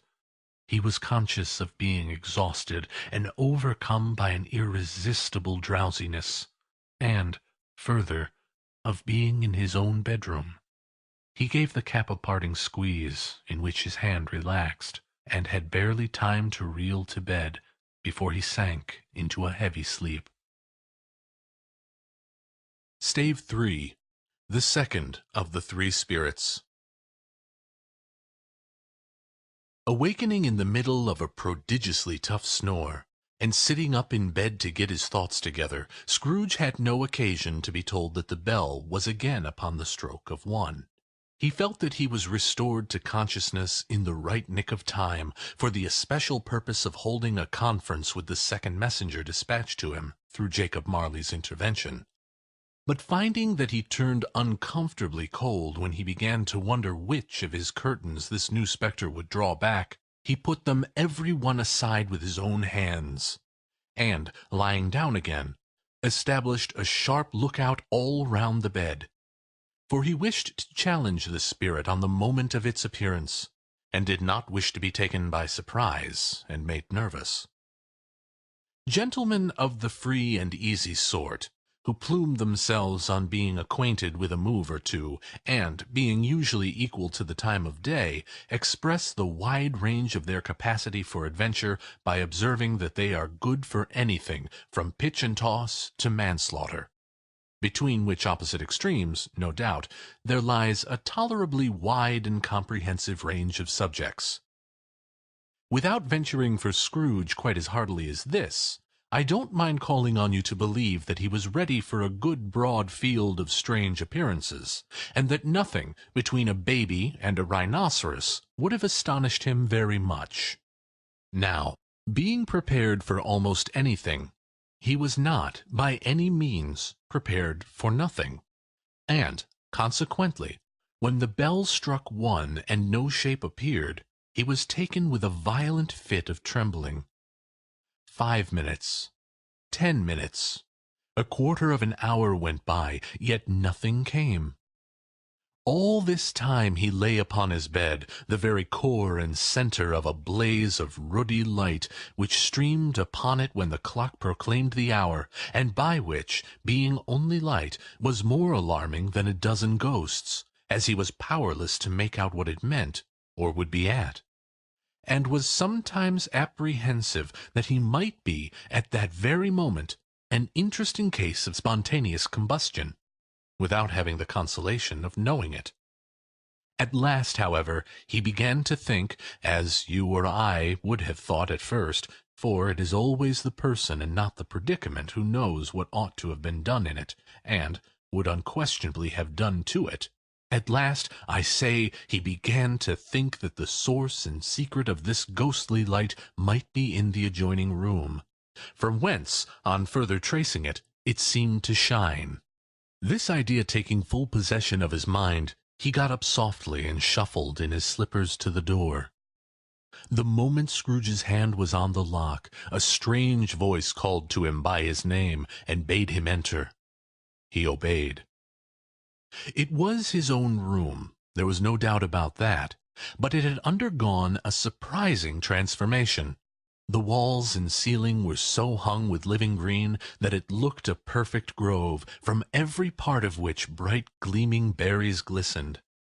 The crisp leaves of holly, mistletoe, and ivy reflected back the light, as if so many little mirrors had been scattered there, and such a mighty blaze went roaring up the chimney as that dull petrification of a hearth had never known in Scrooge's time, or Marley's, or for many and many a winter season gone by. Heaped up on the floor to form a kind of throne were turkeys, geese, game, poultry, brawn, great joints of meat, sucking pigs, long wreaths of sausages, mince pies, plum puddings, barrels of oysters, red-hot chestnuts, cherry-cheeked apples, juicy oranges, luscious pears, immense twelfth cakes, and seething bowls of punch that made the chamber dim with their delicious steam. In easy state upon this couch there sat a jolly giant, glorious to see, who bore a glowing torch, in shape not unlike Plenty's horn, and held it up, high up, to shed its light on Scrooge as he came peeping round the door. "Come in!" exclaimed the ghost. "Come in and know me better, man." Scrooge entered timidly, and hung his head before this spirit. He was not the dogged Scrooge he had been, and though the spirit's eyes were clear and kind, he did not like to meet them. "I am the ghost of Christmas Present," said the spirit. "Look upon me." Scrooge reverently did so. It was clothed in one simple green robe, or mantle, bordered with white fur. This garment hung so loosely on the figure that its capacious breast was bare, as if disdaining to be warded or concealed by any artifice. Its feet, observable beneath the ample folds of the garment, were also bare, and on its head it wore no other covering than a holly wreath, set here and there with shining icicles. Its dark brown curls were long and free as its genial face, its sparkling eye, its open hand, its cheery voice, its unconstrained demeanor, and its joyful air. Girded round its middle was an antique scabbard, but no sword was in it, and the ancient sheath was eaten up with rust. "You have never seen the like of me before," exclaimed the spirit. "Never," Scrooge made to answer it. "Have never walked forth with the younger members of my family, meaning, for I am very young, my elder brothers born in these later years?" pursued the phantom. "I don't think that I have," said Scrooge. "I'm afraid I have not. Have you had many brothers, spirit?" "More than 1,800, said the ghost. "A tremendous family to provide for," muttered Scrooge. The ghost of Christmas Present rose. "Spirit," said Scrooge submissively, "conduct me where you will. I went forth last night on compulsion, and I learned a lesson which is working now. Tonight, if you have aught to teach me, let me profit by it." "Touch my robe." Scrooge did as he was told, and held it fast.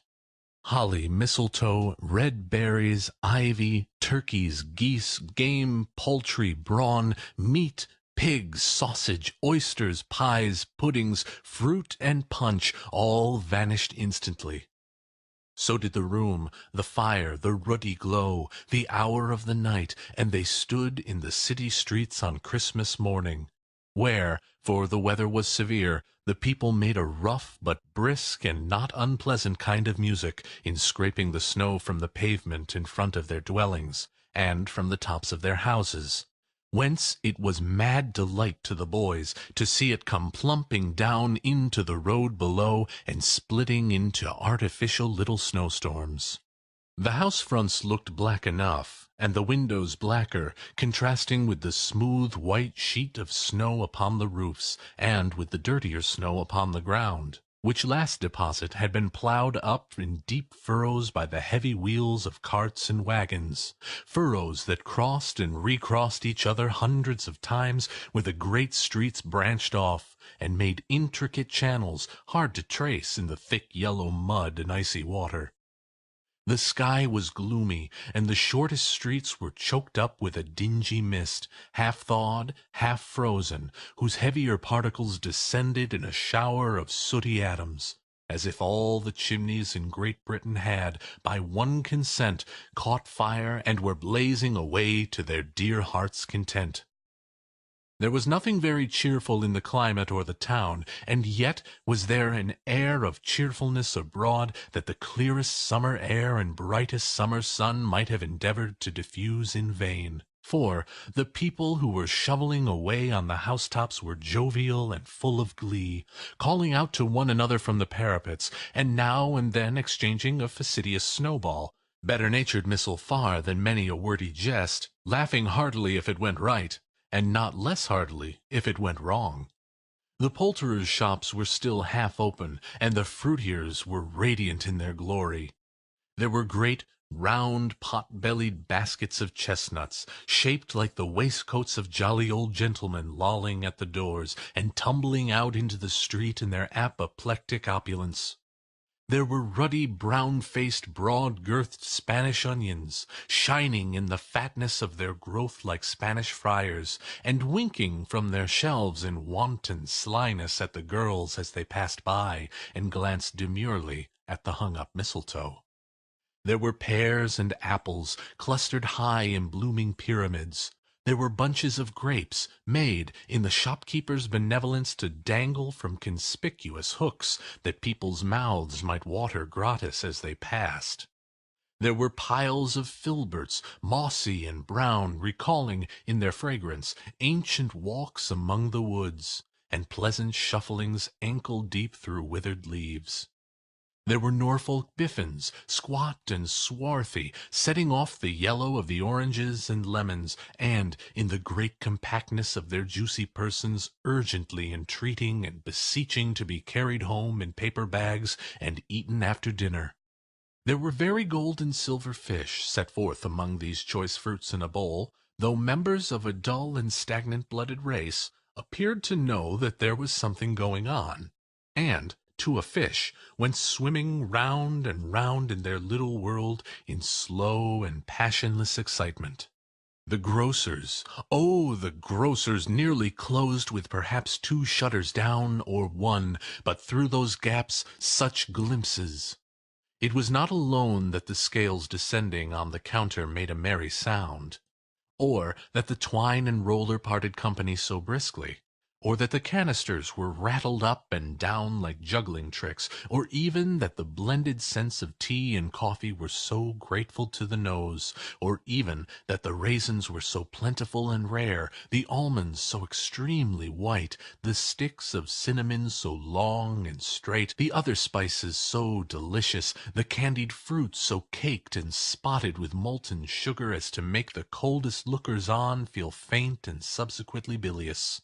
Nor was it that the figs were moist and pulpy, or that the French plums blushed in modest tartness from their highly decorated boxes, or that everything was good to eat and in its Christmas dress. But the customers were all so hurried and so eager in the hopeful promise of the day that they tumbled up against each other at the door, crashing their wicker baskets wildly, and left their purchases upon the counter and came running back to fetch them, and committed hundreds of the like mistakes in the best humor possible, while the grocer and his people were so frank and fresh that the polished hearts with which they fastened their aprons behind might have been their own, worn outside for general inspection, and for Christmas daws to peck at if they chose. But soon the steeples called good people all to church and chapel, and away they came, flocking through the streets in their best clothes and with their gayest faces. And at the same time there emerged from scores of by-streets, lanes, and nameless turnings innumerable people, carrying their dinners to the bakers' shops. The sight of these poor revellers appeared to interest the spirit very much, for he stood with Scrooge beside him in a baker's doorway, and taking off the covers as their bearers passed, sprinkled incense on their dinners from his torch. And it was a very uncommon kind of torch, for once or twice, when there were angry words between some dinner-carriers who had jostled each other, he shed a few drops of water on them from it, and their good humour was restored directly, for they said it was a shame to quarrel upon Christmas Day. And it was. God love it, so it was. In time the bells ceased, and the bakers were shut up. And yet there was a genial shadowing forth of all these dinners and the progress of their cooking in the thawed blotch of wet above each baker's oven, where the pavement smoked as if its stones were cooking too. "Is there a peculiar flavour in what you sprinkle from your torch?" asked Scrooge. "There is. My own. Would it apply to any kind of dinner on this day? Asked Scrooge. To any kindly given, to a poor one most. Why to a poor one most? Asked Scrooge. Because it needs it most. Spirit, said Scrooge after a moment's thought, I wonder you, of all the beings in the many worlds about us, should desire to cramp these people's opportunities of innocent enjoyment. I, cried the spirit.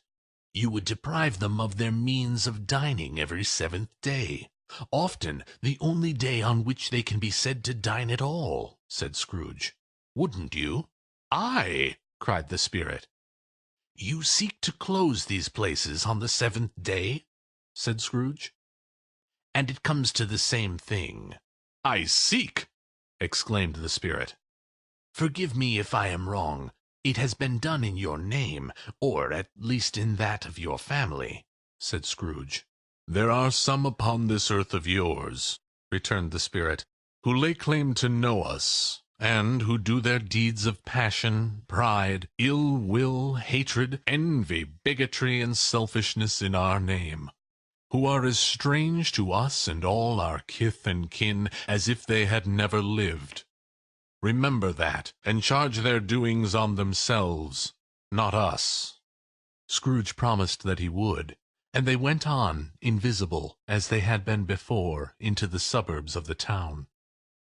It was a remarkable quality of the ghost, which Scrooge had observed at the baker's, that notwithstanding his gigantic size, he could accommodate himself to any place with ease, and that he stood beneath a low roof quite as gracefully and like a supernatural creature as it was possible he could have done in any lofty hall.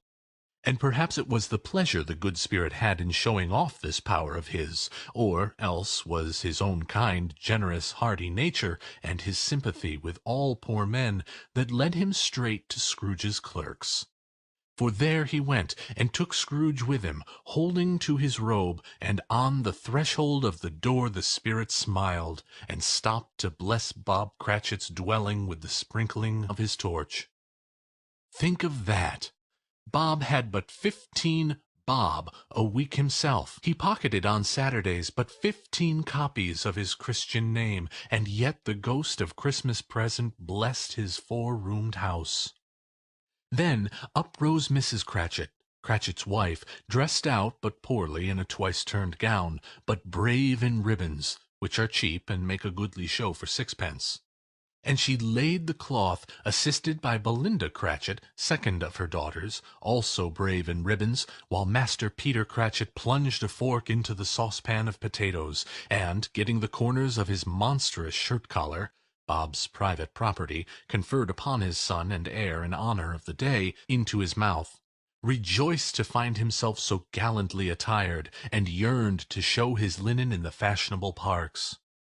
And now 2 smaller Cratchits, boy and girl, came tearing in, screaming that outside the baker's they had smelt the goose, and known it for their own, and basking in luxurious thoughts of sage and onion, these young Cratchits danced about the table, and exalted Master Peter Cratchit to the skies, while he, not proud, although his collars nearly choked him, blew the fire, until the slow potatoes, bubbling up, knocked loudly at the saucepan lid to be let out and peeled. "What has ever got your precious father, then?" said Miss Cratchit. "And your brother, Tiny Tim? And Martha weren't as late last Christmas by half an hour." "Here's Martha, mother," said a girl, appearing as she spoke. "Here's Martha, mother," cried the 2 young Cratchits. "Hurrah! There's such a goose, Martha!" "Why, bless your heart alive, my dear, how late you are!" said Mrs. Cratchit, kissing her a dozen times and taking off her shawl and bonnet for her with officious zeal. "We'd a great deal of work to finish up last night," replied the girl, "and had to clear away this morning, mother." "Well, never you mind so long as you are come," said Mrs. Cratchit. "Sit ye down before the fire, my dear, and have a warm. Lord bless ye!" "No, no, there's father coming!" cried the 2 young Cratchits, who were everywhere at once. "Hide, Martha, hide!" So Martha hid herself, and in came little Bob, the father, with at least 3 feet of comforter, exclusive of the fringe, hanging down before him. and his threadbare clothes darned up and brushed to look seasonable, and Tiny Tim upon his shoulder. Alas for Tiny Tim, for he bore a little crutch, and his limbs were supported by an iron frame. "Why, where's our Martha?" cried Bob Cratchit, looking around. "Not coming," said Mrs. Cratchit. "Not coming!" said Bob, with a sudden declension in his high spirits, for he had been Tim's blood horse all the way from church, and had come home rampant. "Not coming upon Christmas Day!" Martha didn't like to see him disappointed, if it were only in joke, so she came out prematurely from behind the closet and ran into his arms, while the two young Cratchits hustled Tiny Tim and bore him off into the wash-house, that he might hear the pudding singing in the copper. "And how did little Tim behave?" asked Mrs. Cratchit, when she had rallied Bob on his credulity, and Bob had hugged his daughter to his heart's content. "As good as gold," said Bob, "and better. Somehow he gets thoughtful, sitting by himself so much, and thinks the strangest things you ever heard. He told me, coming home, that he hoped the people saw him in the church, because he was a cripple, and it might be pleasant to them to remember upon Christmas Day, who made lame beggars walk, and blind men see."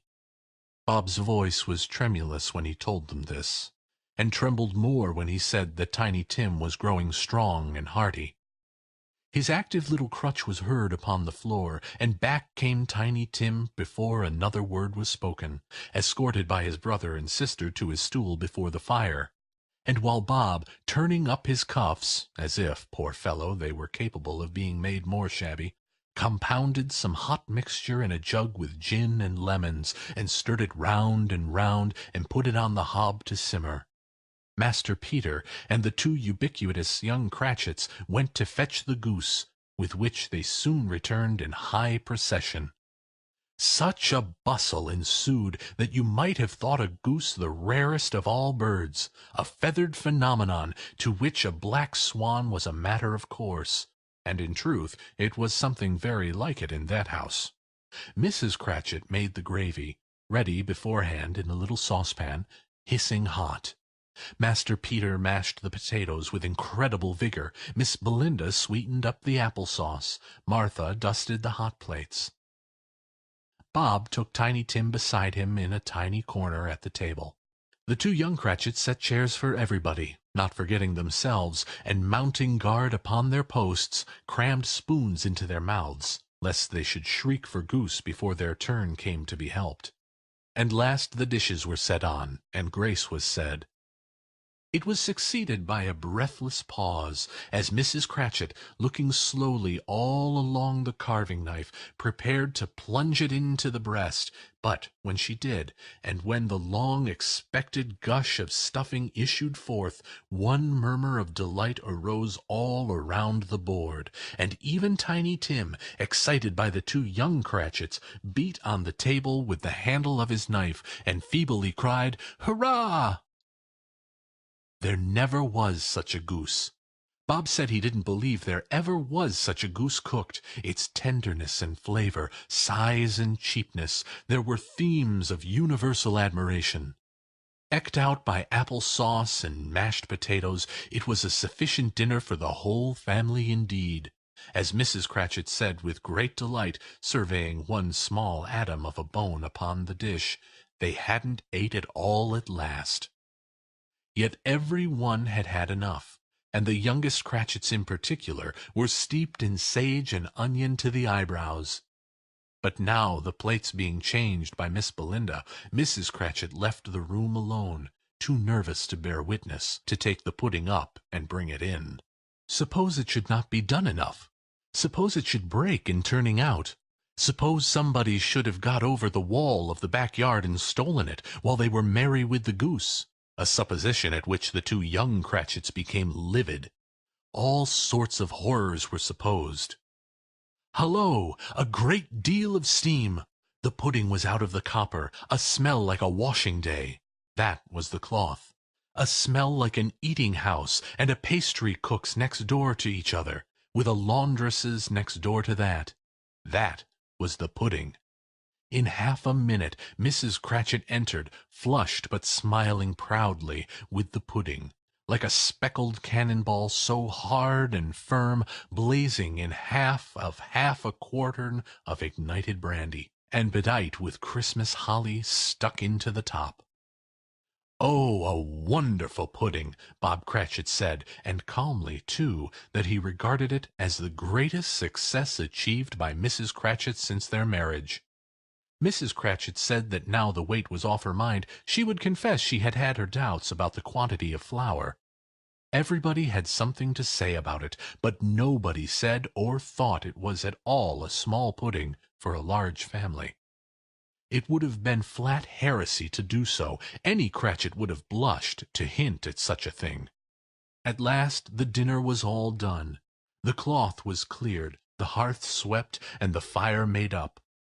The compound in the jug being tasted and considered perfect, apples and oranges were put upon the table, and a shovelful of chestnuts on the fire.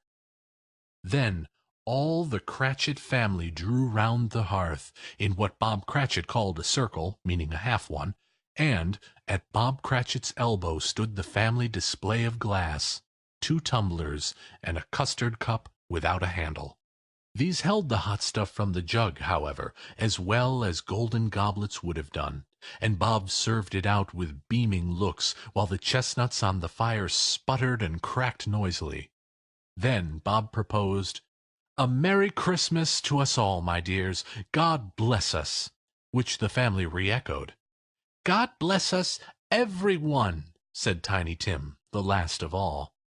He sat very close to his father's side upon his little stool. Bob held his withered little hand in his, as if he loved the child and wished to keep him by his side, and dreaded that he might be taken from him.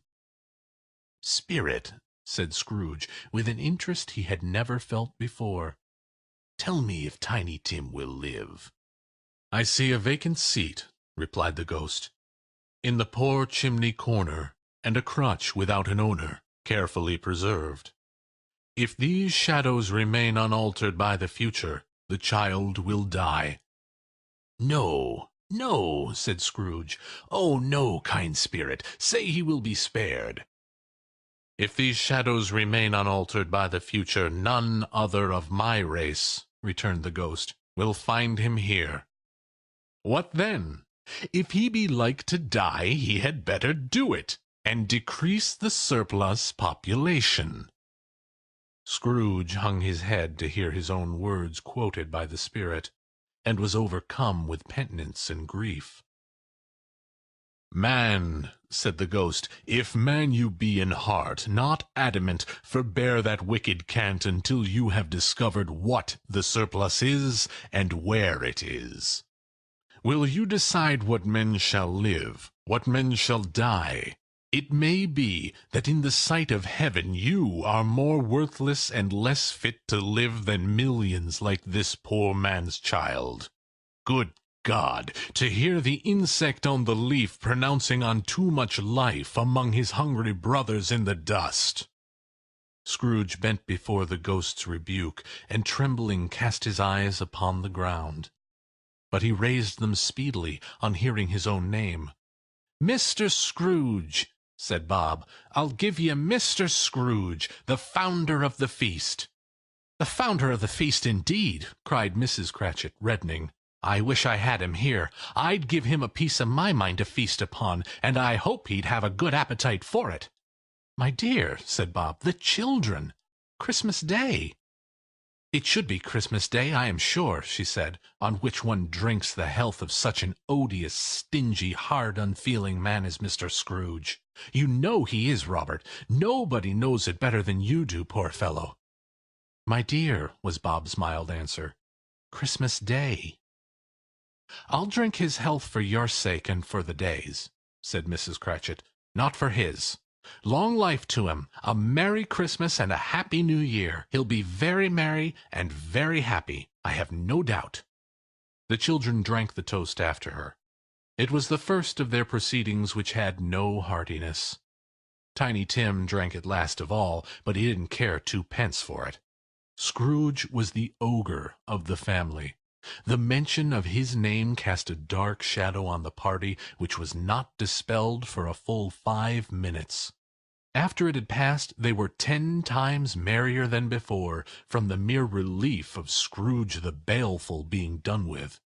Bob Cratchit told them how he had a solution in his eye for Master Peter, which would bring in, if obtained, full 5 and 6 pence weekly. The 2 young Cratchits laughed tremendously at the idea of Peter's being a man of business, and Peter himself looked thoughtfully at the fire from between his collars, as if he were deliberating what particular investments he should favor when he came into the receipt of that bewildering income. Martha, who was a poor apprentice at a milliner's, then told them what kind of work she had to do, and how many hours she worked at a stretch, and how she meant to lie abed tomorrow morning for a good long rest, tomorrow being a holiday she passed at home. Also how she had seen a countess and a lord some days before, and how the lord was very much about as tall as Peter, at which Peter pulled up his collars so high that you couldn't have seen his head if you had been there. All this time the chestnuts and the jug went round and round, and by they had a song about a lost child traveling in the snow from Tiny Tim, who had a plaintive little voice, and sang it very well indeed. There was nothing of high mark about this. They were not a handsome family. They were not well dressed. Their shoes were far from being waterproof. Their clothes were scanty, and Peter might have known, and very likely did, the inside of a pawnbroker's. But they were happy, grateful, pleased with one another, and contented with the time.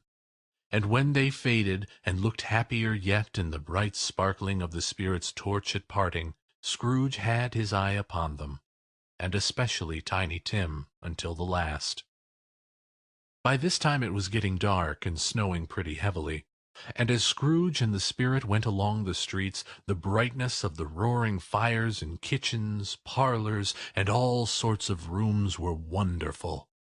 Here the flickering of the blaze showed preparations for a cozy dinner, with hot plates baking through and through before the fire, and deep red curtains ready to be drawn to shut out cold and darkness. There all the children of the house were running out into the snow to meet their married sisters, brothers, cousins, uncles, aunts, and be the first to greet them.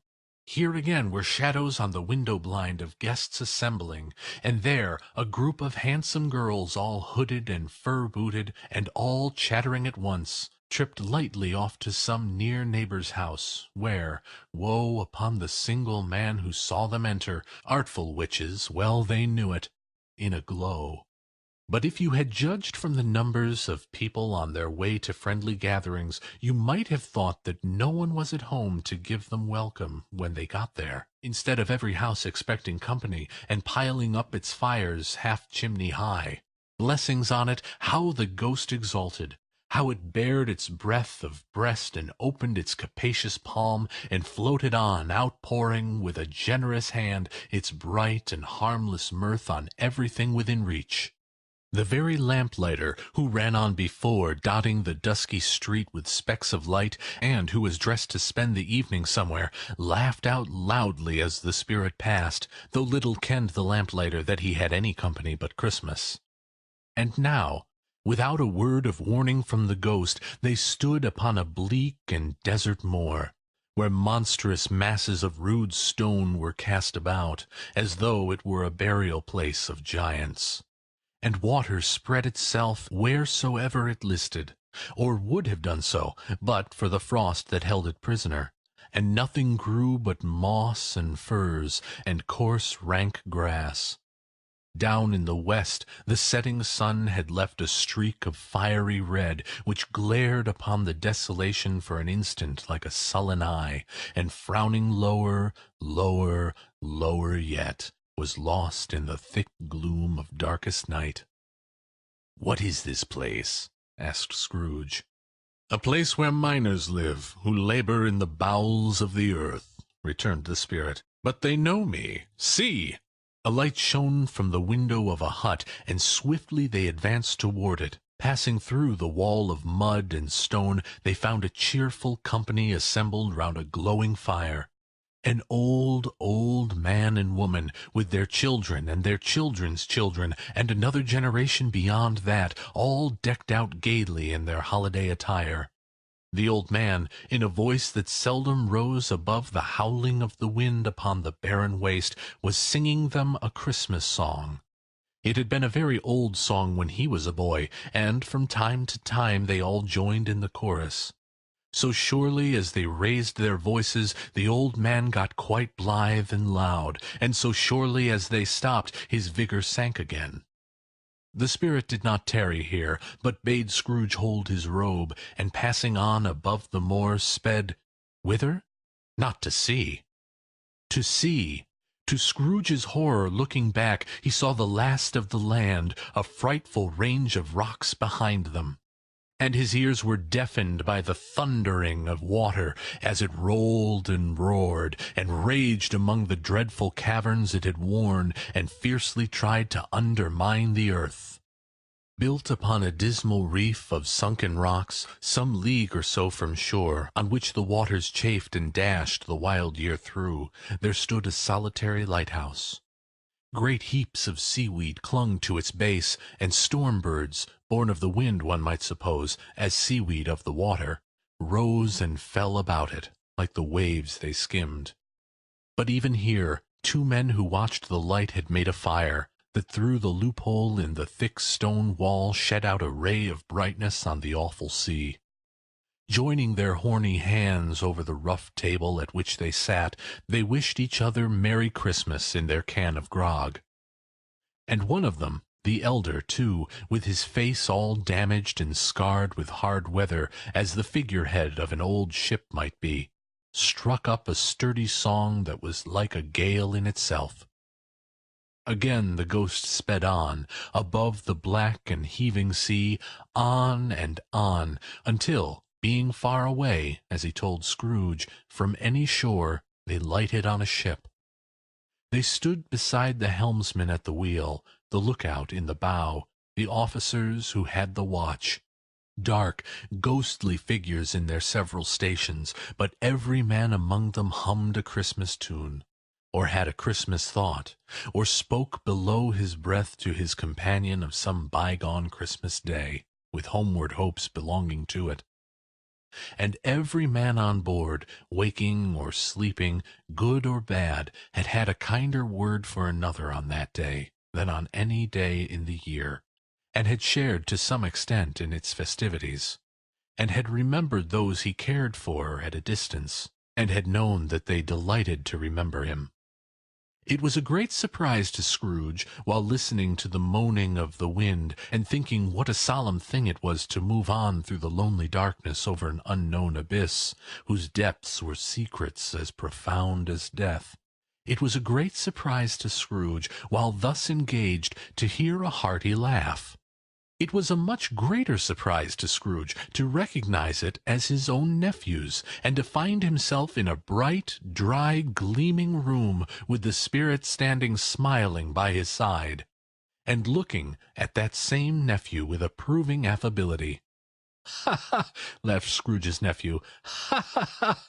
If you should happen, by any unlikely chance, to know a man more blessed in a laugh than Scrooge's nephew, all I can say is, I should like to know him too. Introduce him to me, and I'll cultivate his acquaintance. It is a fair, even-handed, noble adjustment of things, that while there is infection and disease and sorrow, there is nothing in the world so irresistibly contagious as laughter and good humor.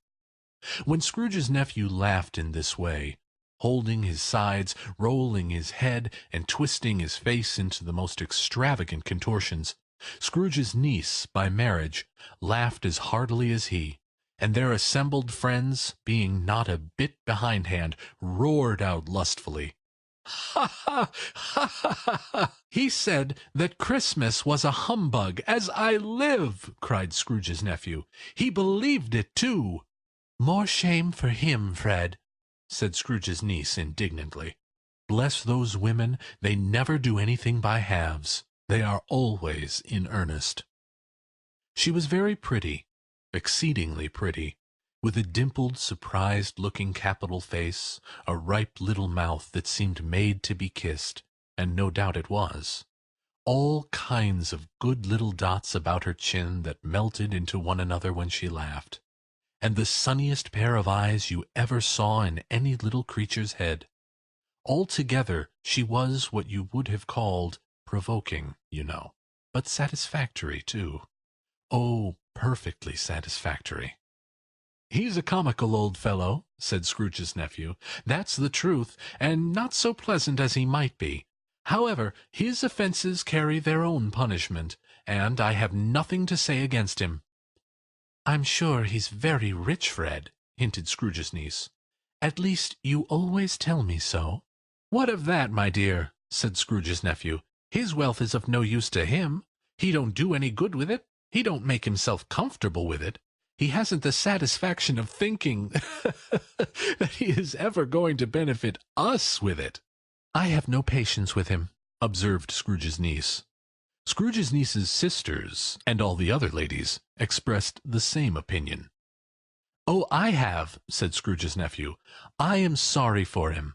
I couldn't be angry with him if I tried. Who suffers by his ill whims? Himself, always.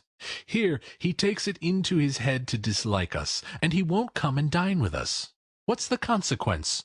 He don't lose much of a dinner." "Indeed, I think he loses a very good dinner," interrupted Scrooge's niece.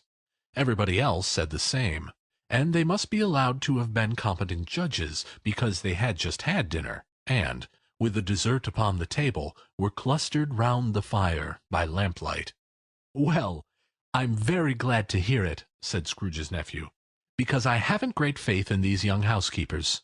What do you say, Topper?" Topper had clearly got his eye upon one of Scrooge's niece's sisters, for he answered that a bachelor was a wretched outcast who had no right to express an opinion on the subject. Whereat Scrooge's niece's sister, the plump one with the lace tucker, not the one with the roses, blushed. "Do go on, Fred," said Scrooge's niece, clapping her hands. "He never finishes what he begins to say. He is such a ridiculous fellow."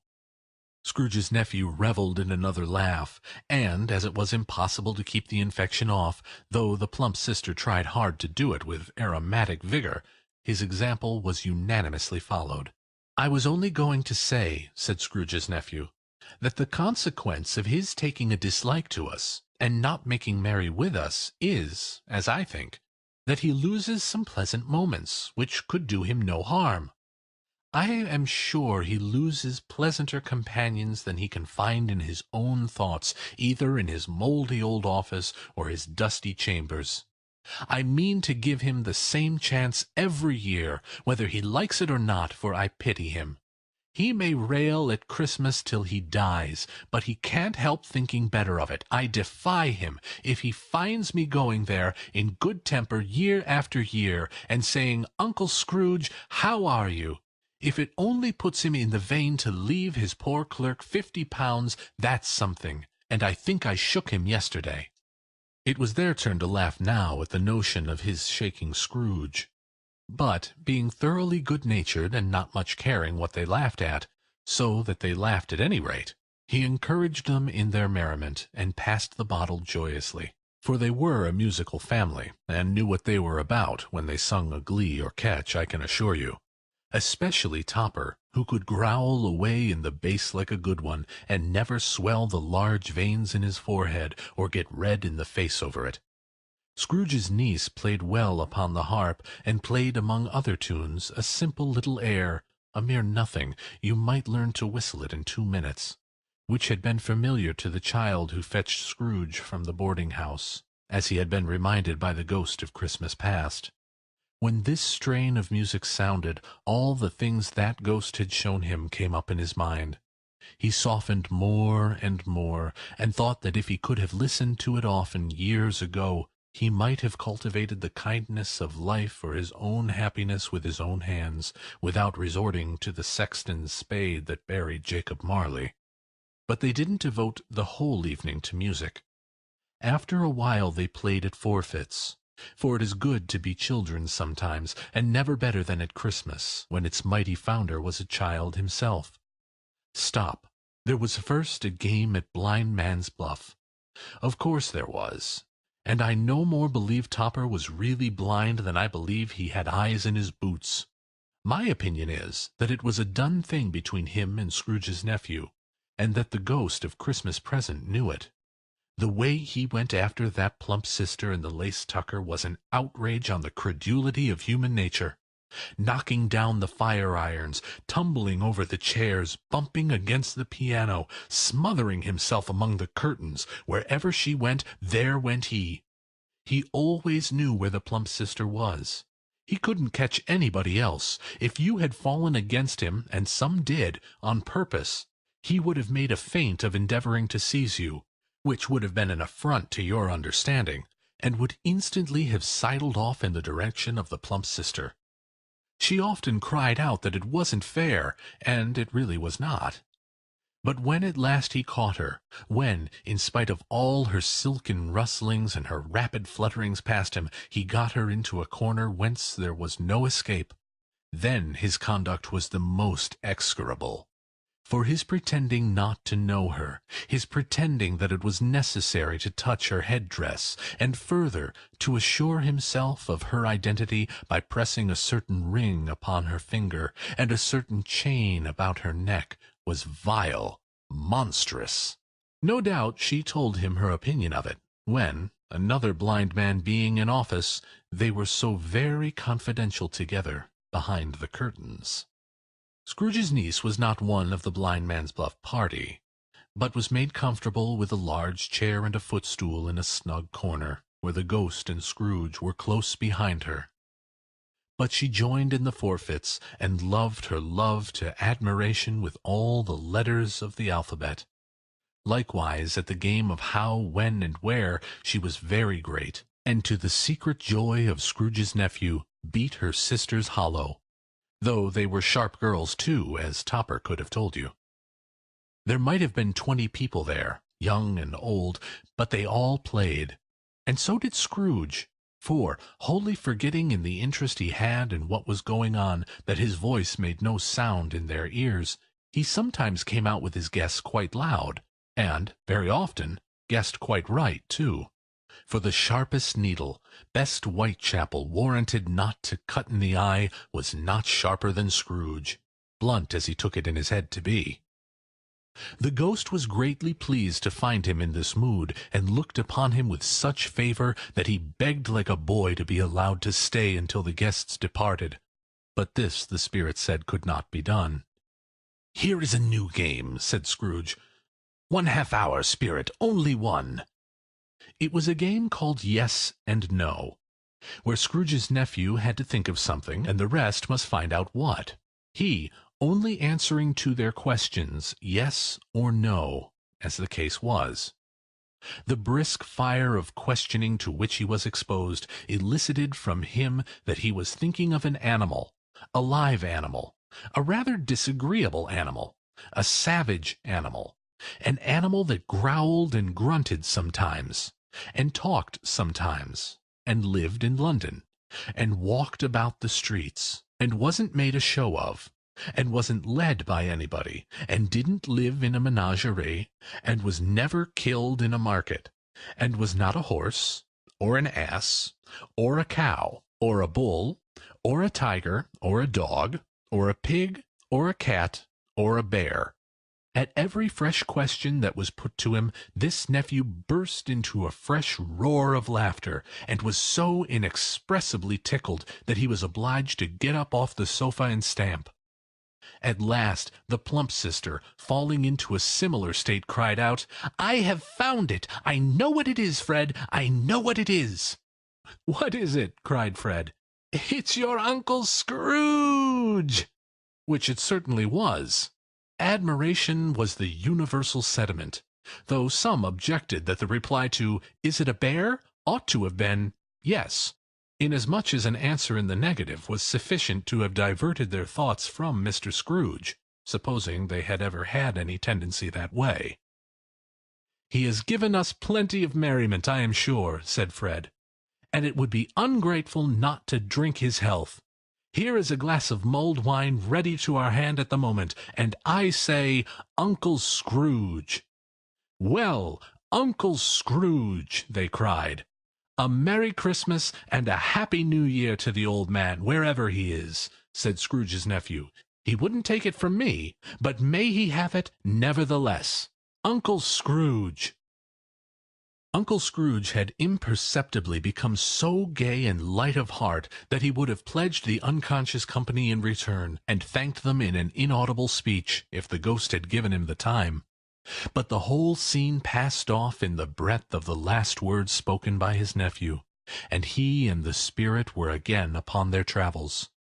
Much they saw, and far they went, and many homes they visited, but always with a happy end.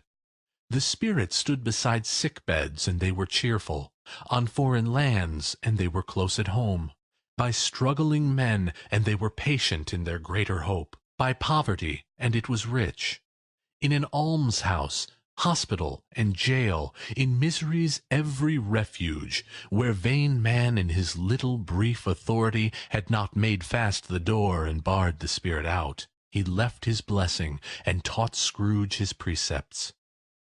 It was a long night, if it were only a night, but Scrooge had his doubts of this, because the Christmas holidays appeared to be condensed into the space of time they passed together.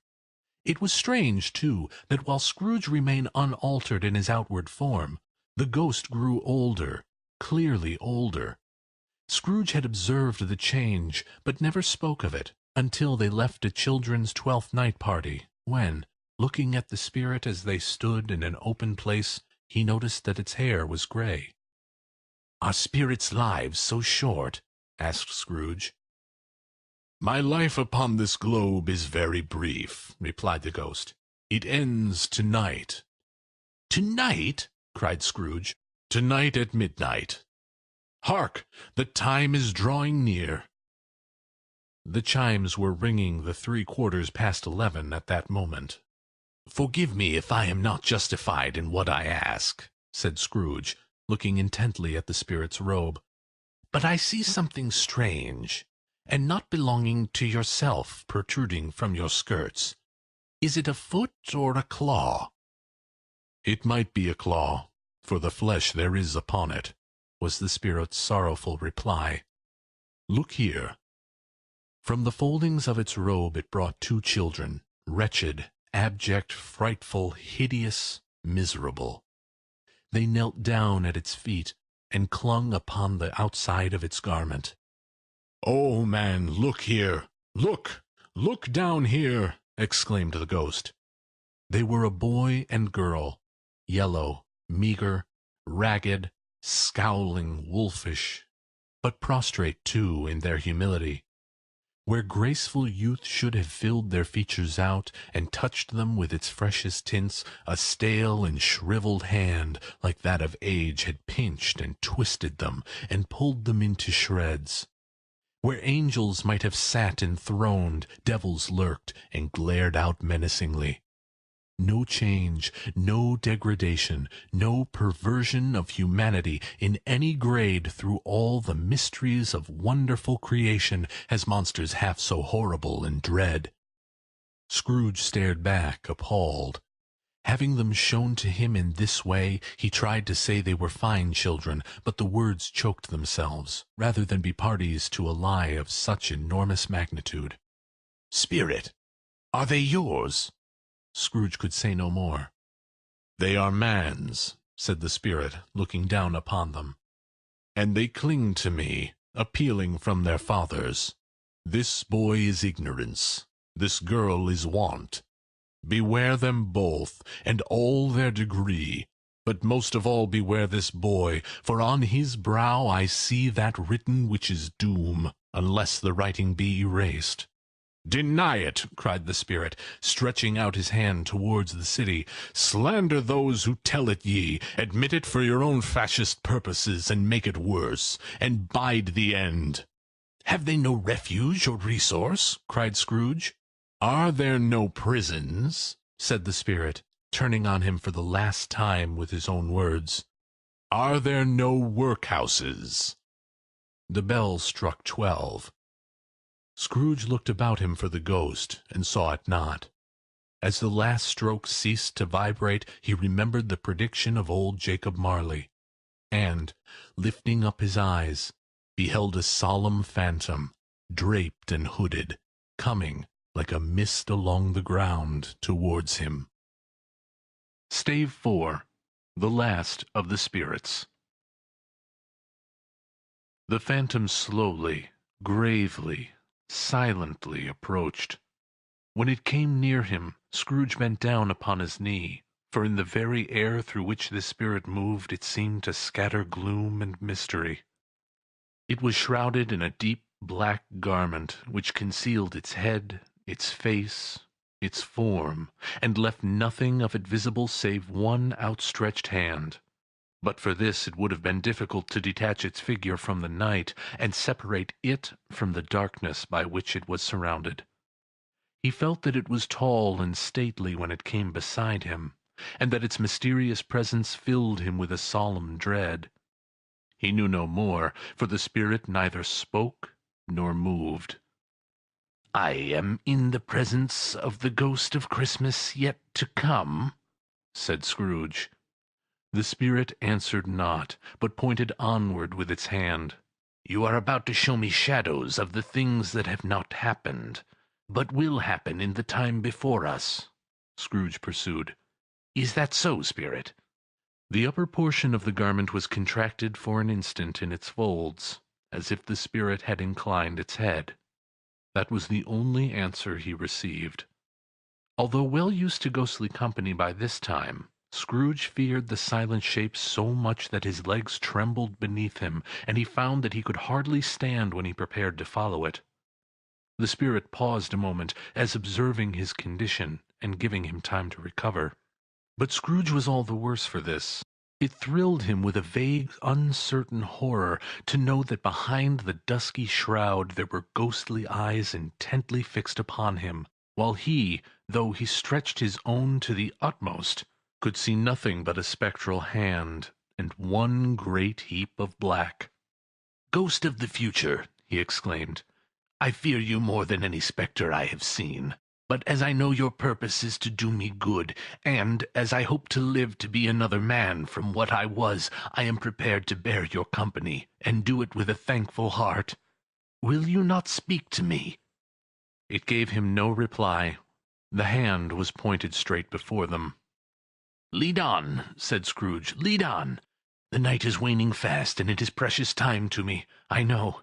Lead on, spirit." The phantom moved away as it had come towards him. Scrooge followed in the shadow of its dress, which bore him up, he thought, and carried him along. They scarcely seemed to enter the city, for the city rather seemed to spring up about them, and encompass them of its own act. But there they were, in the heart of it, on 'Change, amongst the merchants, who hurried up and down, and chinked the money in their pockets, and conversed in groups, and looked at their watches, and trifled thoughtfully with their great gold seals, and so forth, as Scrooge had seen them often. The spirit stopped beside one little knot of businessmen. Observing that the hand was pointed to them, Scrooge advanced to listen to their talk. "No," said a great fat man with a monstrous chin, "I don't know much about it either way. I only know he's dead." "When did he die?" inquired another. "Last night, I believe." "Why, what was the matter with him?" asked a third, taking a vast quantity of snuff out of a very large snuff-box. "I thought he'd never die." "God knows," said the first, with a yawn. "What has he done with his money?" asked a red-faced gentleman with a pendulous excrescence on the end of his nose that shook like the gills of a turkey-cock. "I haven't heard," said the man with the large chin, yawning again. "Left it to his company, perhaps. He hasn't left it to me. That's all I know." This pleasantry was received with a general laugh. "It's likely to be a very cheap funeral," said the same speaker. "For upon my life, I don't know of anybody to go to it. Suppose we make up a party and volunteer." "I don't mind going if a lunch is provided," observed the gentleman with the excrescence on his nose. "But I must be fed if I make one." Another laugh. "Well, I am the most disinterested among you, after all," said the first speaker, "for I never wear black gloves, and I never eat lunch. but I'll offer to go if anyone else will. When I come to think of it, I'm not at all sure that I wasn't his most particular friend, for we used to stop and speak whenever we met. Bye-bye." Speakers and listeners strolled away, and mixed with other groups. Scrooge knew the men, and looked towards the spirit for an explanation. The phantom glided on into a street. Its finger pointed at two persons meeting. Scrooge listened again, thinking that the explanation might lie here.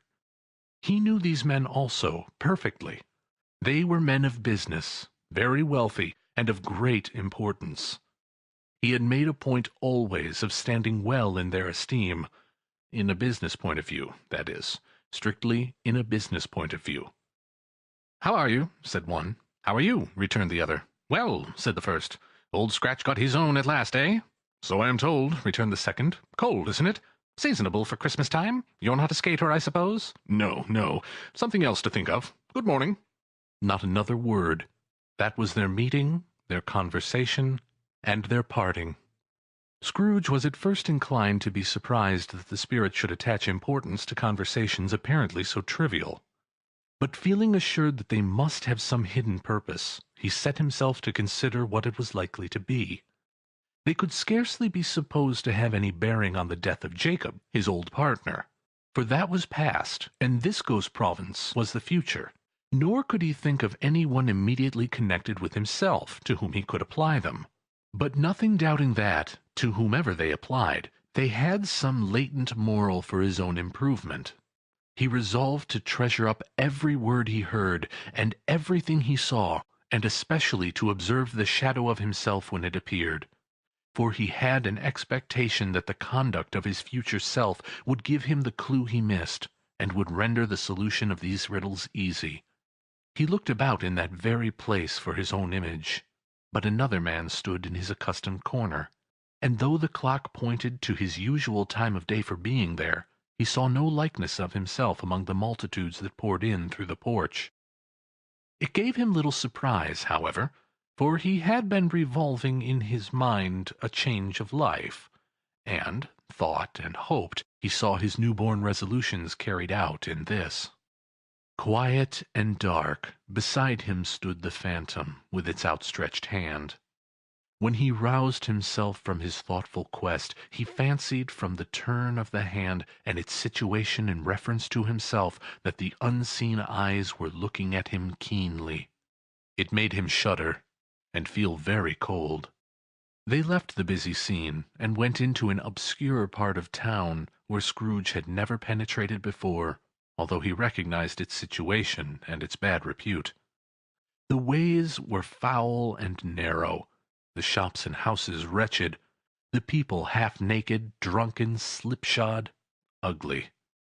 Alleys and archways, like so many cesspools, disgorged their offences of smell and dirt and life upon the straggling streets, and the whole quarter reeked with crime, with filth, with misery. Far in this den of infamous resort there was a low-browed, beetling shop below a penthouse roof, where iron, old rags, bottles, bones, and greasy offal were bought. Upon the floor within were piled up heaps of rusty keys, nails, chains, hinges, files, scales, weights, and refuse iron of all kinds.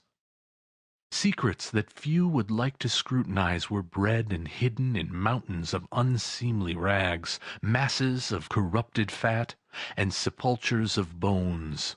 Sitting in among the wares he dealt in, by a charcoal stove made of old bricks, was a grey-haired rascal, nearly 70 years of age, who had screened himself from the cold air without by a frosty curtaining of miscellaneous tatters hung upon a line, and smoked his pipe in all the luxury of calm retirement. Scrooge and the phantom came into the presence of this man, just as a woman with a heavy bundle slunk into the shop.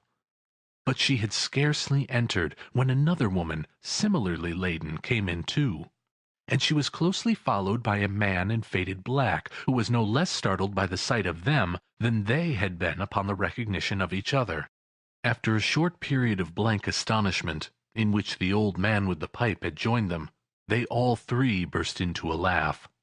"Let the charwoman alone to be the first," cried she who had entered first. "Let the laundress alone to be the second, and the undertaker's man alone to be the third. Look here, old Joe, here's a chance, if we haven't all three met here without meaning it." "You couldn't have met in a better place," said old Joe, removing his pipe from his mouth. "Come into the parlor. You were made free of it long ago, you know, and the other two ain't strangers. Stop till I shut the door of the shop. Ah, how it shrieks! There ain't such a rusty bit of metal in the place as its own hinges, I believe, and I'm sure there's no such old bones here as mine. Ha ha! We're all suitable to our calling. We're well matched. Come into the parlor. Come into the parlor." The parlor was the space behind the screen rags. The old man raked the fire together with an old stair-rod, and having trimmed his smoky lamp, for it was night, with the stem of his pipe, put it in his mouth again. While he did this, the woman who had already spoken threw her bundle on the floor, and sat down in a flaunting manner on a stool, crossing her elbows on her knees, and looking with a bold defiance at the other two. "What odds, then? What odds, Mrs. Dilber?" said the woman. "Every person has a right to take care of themselves. He always did." "That's true, indeed," said the laundress. "No man more so." "Why, then, don't stand staring as if you was afraid, woman. Who's the wiser? We're not going to pick holes in each other's coats, I suppose?" "No, indeed," said Mrs. Dilber and the man together. "We should hope not." "Very well, then," cried the woman. "That's enough. Who's the worse for the loss of a few things like these? Not a dead man, I suppose?" "No, indeed," said Mrs. Dilber, laughing. "If he wanted to keep 'em after he was dead, a wicked old screw," pursued the woman, "why wasn't he natural in his lifetime? If he had been, he'd have had someone to look after him when he was struck with death, instead of lying grasping out his last there, alone by himself." "It's the truest word that ever was spoke," said Mrs. Dilber. "It's a judgment on him." "I wish it was a little heavier judgment," replied the woman, "and it should have been, you may depend upon it. If I could have laid my hands on anything else. Open that bundle, old Joe, and let me know the value of it. Speak out plain. I'm not afraid to be the first, nor afraid for them to see it. We know pretty well that we were helping ourselves before we met here, I believe. It's no sin. Open the bundle, Joe."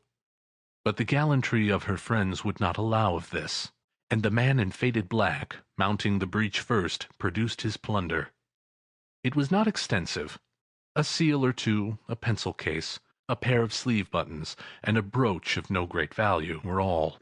They were severely examined and appraised by old Joe, who chalked the sums he was disposed to give for each upon the wall, and added them up into a total when he found there was nothing more to come. "That's your account," said Joe, "and I wouldn't give another sixpence if I was to be boiled for not doing it. Who's next?" Mrs. Dilber was next. Sheets and towels, a little wearing apparel, 2 old-fashioned silver teaspoons, a pair of sugar tongs, and a few boots. Her account was stated on the wall in the same manner.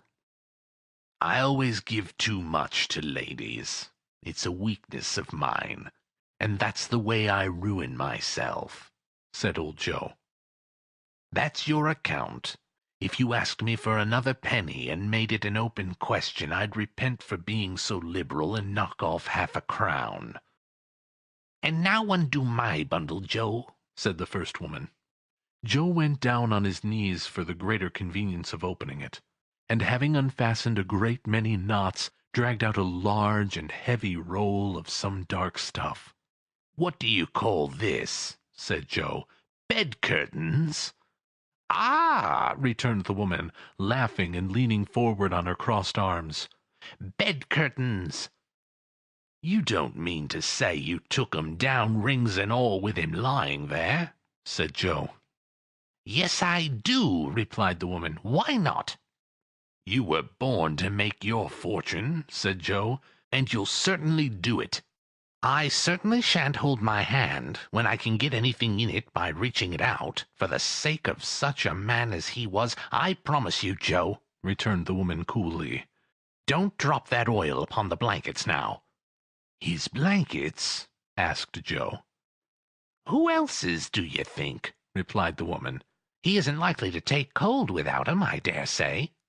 "I hope he didn't die of anything catching, eh?" said old Joe, stopping in his work and looking up. "Don't you be afraid of that," returned the woman. "I ain't so fond of his company that I'd loiter about him for such things if he did. Ah, you may look through that shirt till your eyes ache, but you won't find a hole in it, nor a threadbare place. It's the best he had, and a fine one, too. They'd have wasted it if it hadn't been for me." "What do you call wasting it?" asked old Joe. "Putting it on him to be buried in, to be sure," replied the woman with a laugh. "Somebody was fool enough to do it, but I took it off again. If calico ain't good enough for such a purpose, it isn't good enough for anything. It's quite as becoming to the body. He can't look uglier than he did in that one." Scrooge listened to this dialogue in horror, as they sat grouped about their spoil in the scanty light afforded by the old man's lamp. He viewed them with a detestation and disgust which could hardly have been greater, though they had been obscene demons marketing the corpse itself. "Ha, ha!" laughed the same woman, when old Joe, producing a flannel bag with money in it, told out their several gains upon the ground. "This is the end of it, you see. He frightened everyone away from him when he was alive, to profit us when he was dead. Ha, ha, ha!" "Spirit!" said Scrooge, shuddering from head to toe. I see. The case of this unhappy man might be my own. My life tends that way now. Merciful Heaven, what is this?" He recoiled in terror, for the scene had changed, and now he almost touched a bed, a bare, uncurtained bed, on which, beneath a ragged sheet, there lay something covered up, which, though it was dumb, announced itself in awful language.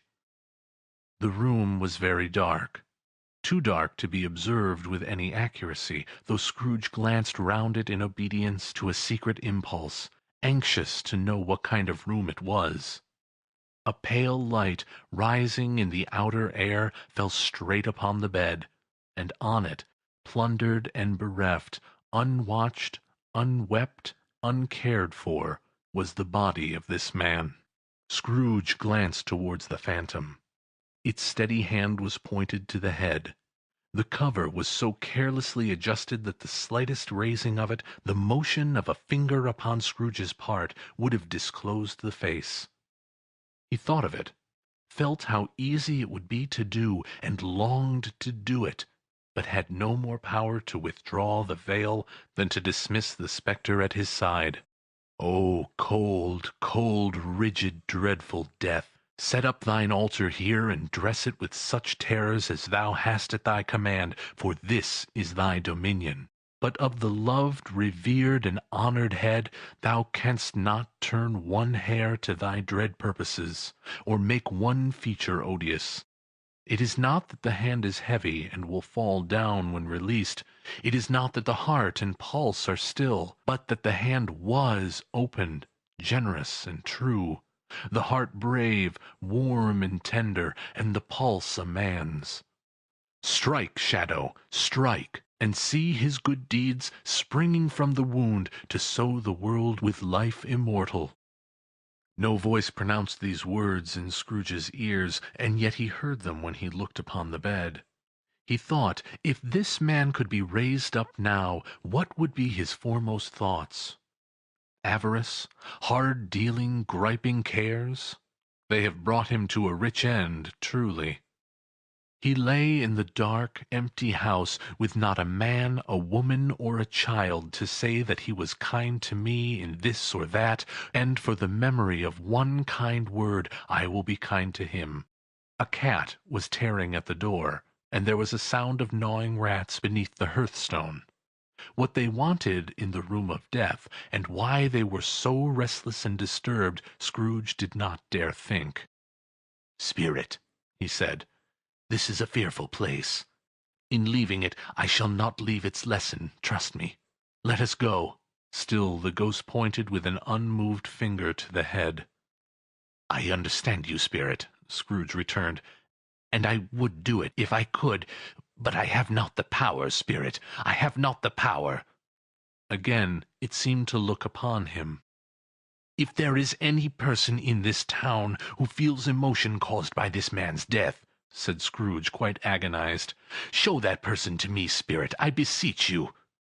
The phantom spread its dark robe before him for a moment, like a wing, and withdrawing it, revealed a room by daylight, where a mother and her children were. She was expecting someone, and with anxious eagerness, for she walked up and down the room, started at every sound, looked out from the window, glanced at the clock, tried, but in vain, to work with her needle, and could hardly bear the voices of the children in their play. At length the long-expected knock was heard. She hurried to the door and met her husband, a man whose face was careworn and depressed, though he was young. There was a remarkable expression in it now, a kind of serious delight of which he felt ashamed, and which he struggled to repress. He sat down to the dinner that had been hoarding for him by the fire, and when she asked him faintly what news, which was not until after a long silence, he appeared embarrassed how to answer. "Is it good news," she said, "or bad?" to help him. "Bad," he answered. "Are we quite ruined?" "No. There is hope yet, Caroline." "If he relents," she said, amazed. "There is. Nothing is past hope, if such a miracle has happened." "He is past relenting," said her husband. "He is dead." She was a mild and patient creature, if her face spoke truth, but she was thankful in her soul to hear it, and she said so with clasped hands. She prayed forgiveness the next moment and was sorry, but the first was the emotion in her heart. "What the half-drunken woman whom I told you of last night said to me, when I tried to see him and obtain a week's delay, and what I thought was a mere excuse to avoid me, turns out to have been quite true. He was not only very ill, but dying then." "To whom will our debt be transferred?"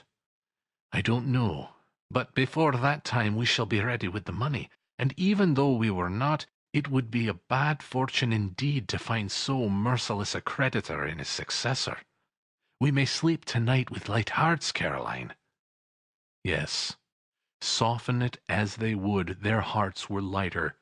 The children's faces, hushed and clustered round to hear what they so little understood, were brighter, and it was a happier house for the man's death. The only emotion that the ghost could show him, caused by the event, was one of pleasure. "Let me see some tenderness connected with a death," said Scrooge, "or that dark chamber spirit which we left just now will be for ever present to me." The ghost conducted him through several streets familiar to his feet, and as they went along, Scrooge looked here and there to find himself, but nowhere was he to be seen. They entered poor Bob Cratchit's house, the dwelling he had visited before, and found the mother and the children seated round the fire. Quiet, very quiet. The noisy little Cratchits were as still as statues in one corner, and sat looking up at Peter, who had a book before them. The mother and her daughters were engaged in sewing, but surely they were very quiet. And he took a child, and set him in the midst of them. Where had Scrooge heard those words? He had not dreamed them. The boy must have read them out, as he and the spirit crossed the threshold. Why did he not go on? The mother laid her work upon the table, and put her hand up to her face. "The color hurts my eyes," she said. "The color? Ah, poor Tiny Tim." "They're better now," said Cratchit's wife. "It makes them weak by candlelight, and I wouldn't show weak eyes to your father when he comes home for the world. It must be near his time." "Past it, rather," Peter answered, shutting up his book. But I think he has walked a little slower than he used these last few evenings, mother." They were very quiet again. At last she said, and in a steady, cheerful voice that only faltered once, "I have known him to walk with Tiny Tim upon his shoulder very fast indeed." "And so have I," cried Peter, "often." "And so have I," exclaimed another. So had all. "But he was very light to carry," she resumed, intent upon her work. "And his father loved him so that it was no trouble, no trouble. And there is your father at the door." She hurried out to meet him, and little Bob in his comforter, he had need of it, poor fellow, came in. His tea was ready for him on the hob, and they all tried who should help him to it most. Then the two young Cratchits got upon his knees and laid, each child a little cheek against his face, as if they said, "Don't mind, father, don't be grieved." Bob was very cheerful with them, and spoke pleasantly to all the family. He looked at the work upon the table and praised the industry and speed of Mrs. Cratchit and the girls. They would be done long before Sunday, he said. "Sunday? You went to-day, then, Robert?" said his wife. "Yes, dear," returned Bob. "I wish you could have gone. It would have done you good to see how green the place is. But you'll see it often. I promised him that I would walk there on a Sunday. My little, little child," cried Bob. "My little child."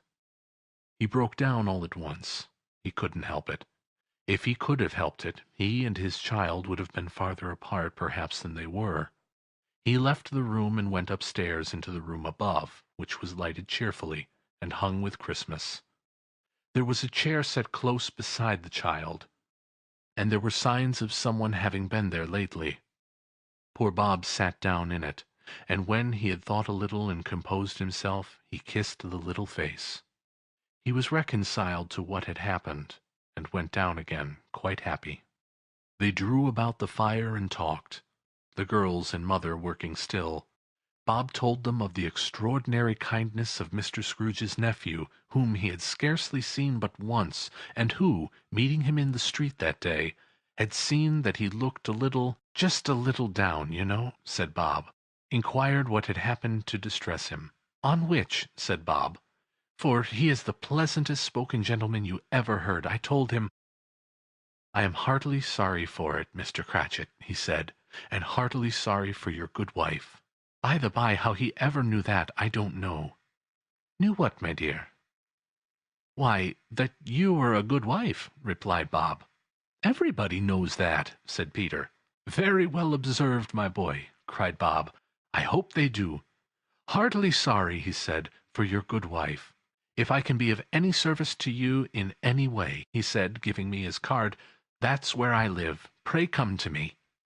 Now it wasn't, cried Bob, for the sake of anything he might be able to do for us, so much as for his kind way, that this was quite delightful.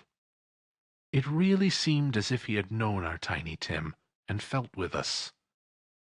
"I'm sure he's a good soul," said Mrs. Cratchit.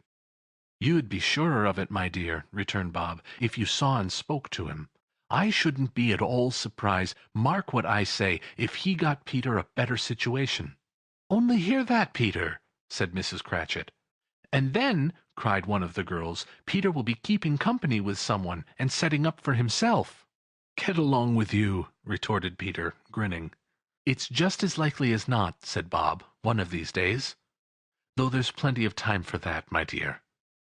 But however and whenever we part from one another, I am sure we shall none of us forget poor Tiny Tim, shall we?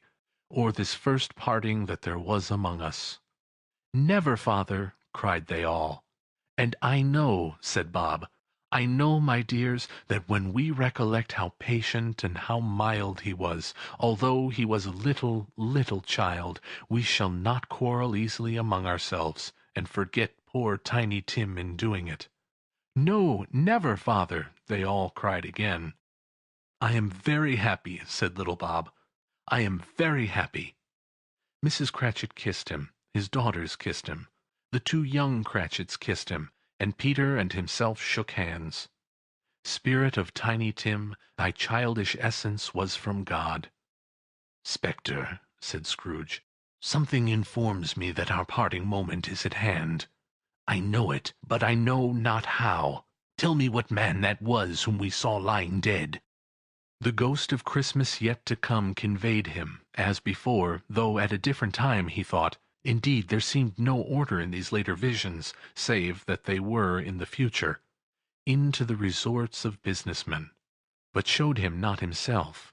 Indeed, the spirit did not stay for anything, but went straight on, as to the end just now desired, until besought by Scrooge to tarry for a moment. "This court," said Scrooge, "through which we hurry now, is where my place of occupation is, and has been for a length of time. I see the house. Let me behold what I shall be in days to come." The spirit stopped. The hand was pointed elsewhere. "The house is yonder," Scrooge exclaimed. "Why do you point away?" The inexorable finger underwent no change. Scrooge hastened to the window of his office and looked in. It was an office still, but not his. The furniture was not the same, and the figure in the chair was not himself. The phantom pointed as before. He joined it once again, and wondering why and whither he had gone, accompanied it until they reached an iron gate. He paused to look round before entering. A churchyard. Here, then, the wretched man whose name he had now to learn lay underneath the ground. It was a worthy place, walled in by houses, overrun by grass and weeds, the growth of vegetation's death, not life, choked up with too much burying, fat with repleted appetite. A worthy place. The spirit stood among the graves, and pointed down to one. He advanced towards it, trembling. The phantom was exactly as it had been, but he dreaded that he saw new meaning in its solemn shape. "Before I draw nearer to that stone to which you point," said Scrooge, "answer me one question. Are these the shadows of things that will be, or are they shadows of things that may be only?" Still the ghost pointed downward to the grave by which it stood. "Men's courses will foreshadow certain ends, to which, if persevered in, they must lead," said Scrooge. "But if the courses be departed from, the ends will change. Say it is thus with what you show me." The spirit was immovable as ever. Scrooge crept towards it, trembling as he went, and following the finger, read upon the stone of the neglected grave his own name, Ebenezer Scrooge. "Am I that man who lay upon the bed?" he cried upon his knees.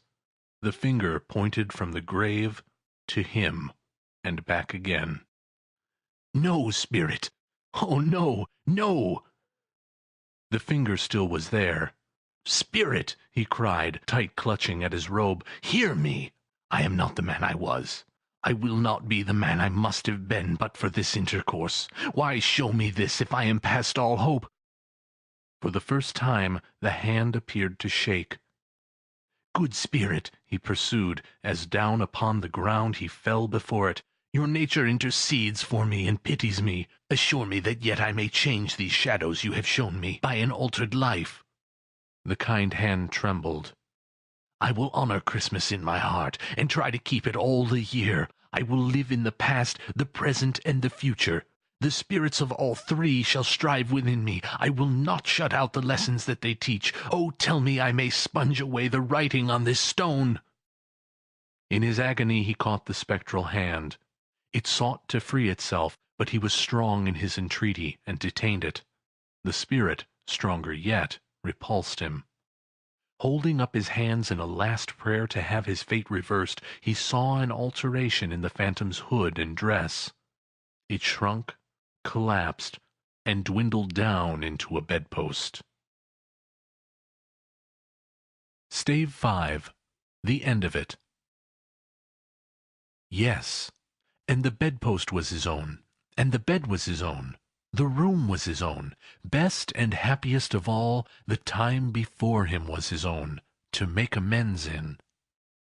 "I will live in the past, the present, and the future," Scrooge repeated as he scrambled out of bed.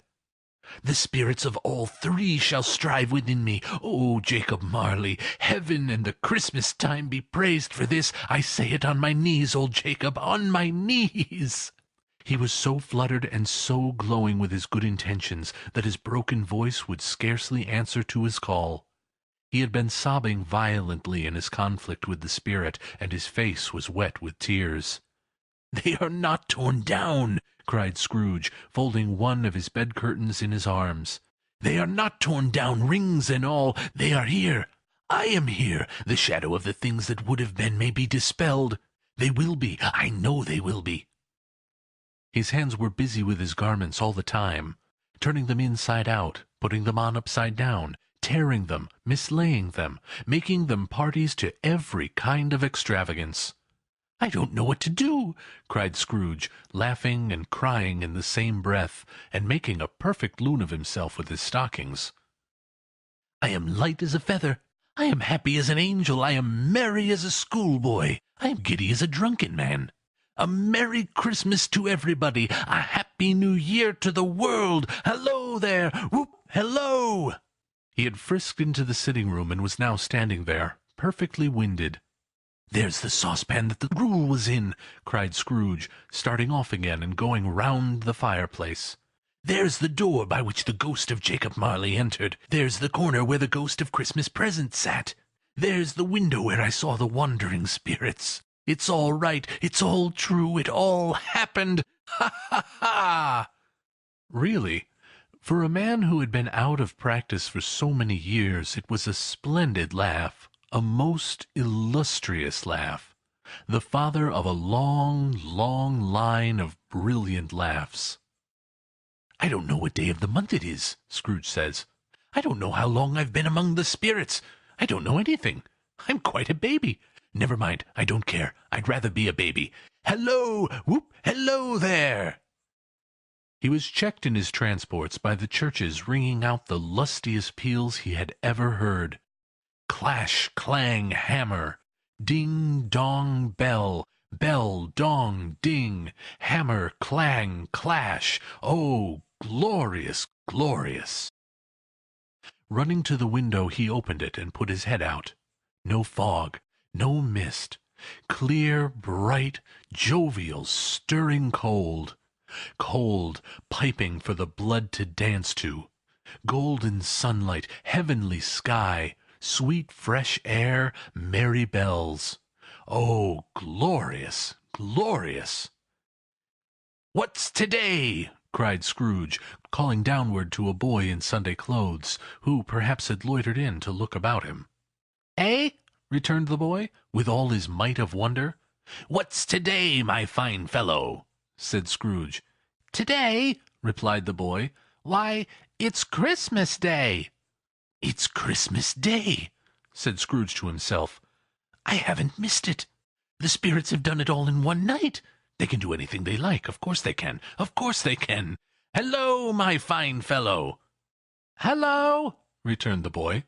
"Do you know the poulterers in the next street but one, at the corner?" Scrooge inquired. "I should hope I do," replied the lad. "An intelligent boy," said Scrooge. "A remarkable boy. Do you know whether they've sold the prize turkey that was hanging up there? Not the little prize turkey, the big one." "What, the one as big as me?" returned the boy. "What a delightful boy!" said Scrooge. "It's a pleasure to talk with him. Yes, my buck." "It's hanging there now," returned the boy. "Is it?" said Scrooge. "Go and buy it." "Walker!" exclaimed the boy. "No, no," said Scrooge. "I am in earnest. Go and buy it, and tell him to bring it here, that I may give them the direction where to take it. Come back with the man, and I'll give you a shilling. Come back with him in less than 5 minutes, and I'll give you half a crown." The boy was off like a shot. He must have had a steady hand at a trigger who could have got a shot off half so fast. "I'll send it to Bob Cratchit's," whispered Scrooge, rubbing his hands and splitting with a laugh. "He shan't know who sends it. It's twice the size of Tiny Tim. Joe Miller never made such a joke as sending it to Bob's will be." The hand in which he wrote the address was not a steady one, but write it he did, somehow, and went downstairs to open the street door, ready for the coming of the poulterer's man. As he stood there, waiting his arrival, the knocker caught his eye. "I shall love it as long as I live," cried Scrooge, patting it with his hand. "I scarcely ever looked at it before. What an honest expression it has on its face! What a wonderful knocker! Here's the turkey! Hallo! Whoop! How are you? Merry Christmas!" It was a turkey. He never could have stood upon his legs, that bird. He would have snapped 'em short off in a minute, like sticks of sealing wax. "Why, it's impossible to carry that to Camden Town," said Scrooge. "You must have a cab." The chuckle with which he said this, and the chuckle with which he paid for the turkey, and the chuckle with which he paid for the cab, and the chuckle with which he recompensed the boy, were only to be exceeded by the chuckle with which he sat down breathless in his chair again, and chuckled until he cried. Shaving was not an easy task, for his hand continued to shake very much, and shaving requires attention, even when you don't dance while you're at it. But if he had cut the end of his nose off, he would have put a piece of sticking plaster over it, and been quite satisfied. He dressed himself all in his best, and at last got out into the streets. The people were by this time pouring forth, as he had seen them with the ghost of Christmas present, and walking with his hands behind him, Scrooge regarded every one with a delighted smile. He looked so irresistibly pleasant, in a word, that 3 or 4 good-humoured fellows said, "Good morning, sir, a Merry Christmas to you." And Scrooge said often afterwards, that of all the blithe sounds he had ever heard, those were the blithest to his ears. He had not gone far, when coming on towards him he beheld the portly gentleman who had walked into his counting-house the day before, and said, "Scrooge and Marley's, I believe?" It sent a pang across his heart to think how this old gentleman would look upon him when they met, but he knew what path lay straight before him, and he took it. "My dear sir," said Scrooge, quickening his pace, and taking the old gentleman by both his hands, "how do you do? I hope you succeeded yesterday. It was very kind of you. A Merry Christmas to you, sir." "Mr. Scrooge?" "Yes," said Scrooge, "that is my name, and I fear it might not be pleasant to you. Allow me to ask your pardon, and will you have the goodness—" Here Scrooge whispered in his ear. "Lord bless me!" cried the gentleman, as if his breath were taken away. "My dear Mr. Scrooge, are you serious?" "If you please," said Scrooge, "not a farthing less. A great many back payments are included in it, I assure you. Will you do me that favor?" "My dear sir," said the other, shaking hands with him, "I don't know what to say to such magnificent—" "Don't say anything, please," retorted Scrooge. "Come and see me. Will you come and see me?" "I will," cried the old gentleman, and it was clear he meant to do it. "Thank'ee," said Scrooge. "I am much obliged to you. I thank you 50 times. Bless you."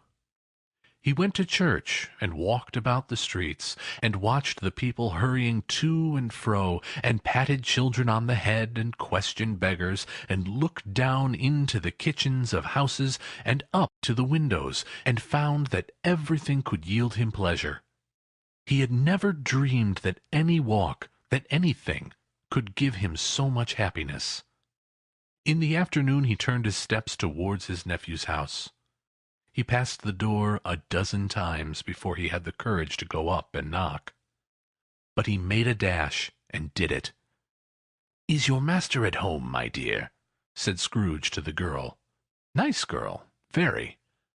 "Yes, sir." "Where is he, my love?" said Scrooge. "He's in the dining-room, sir, along with mistress. I'll show you upstairs, if you please." "Thank'ee. He knows me," said Scrooge, with his hand all ready on the dining-room lock. "I'll go in here, my dear." He turned it gently, and sidled his face in round the door.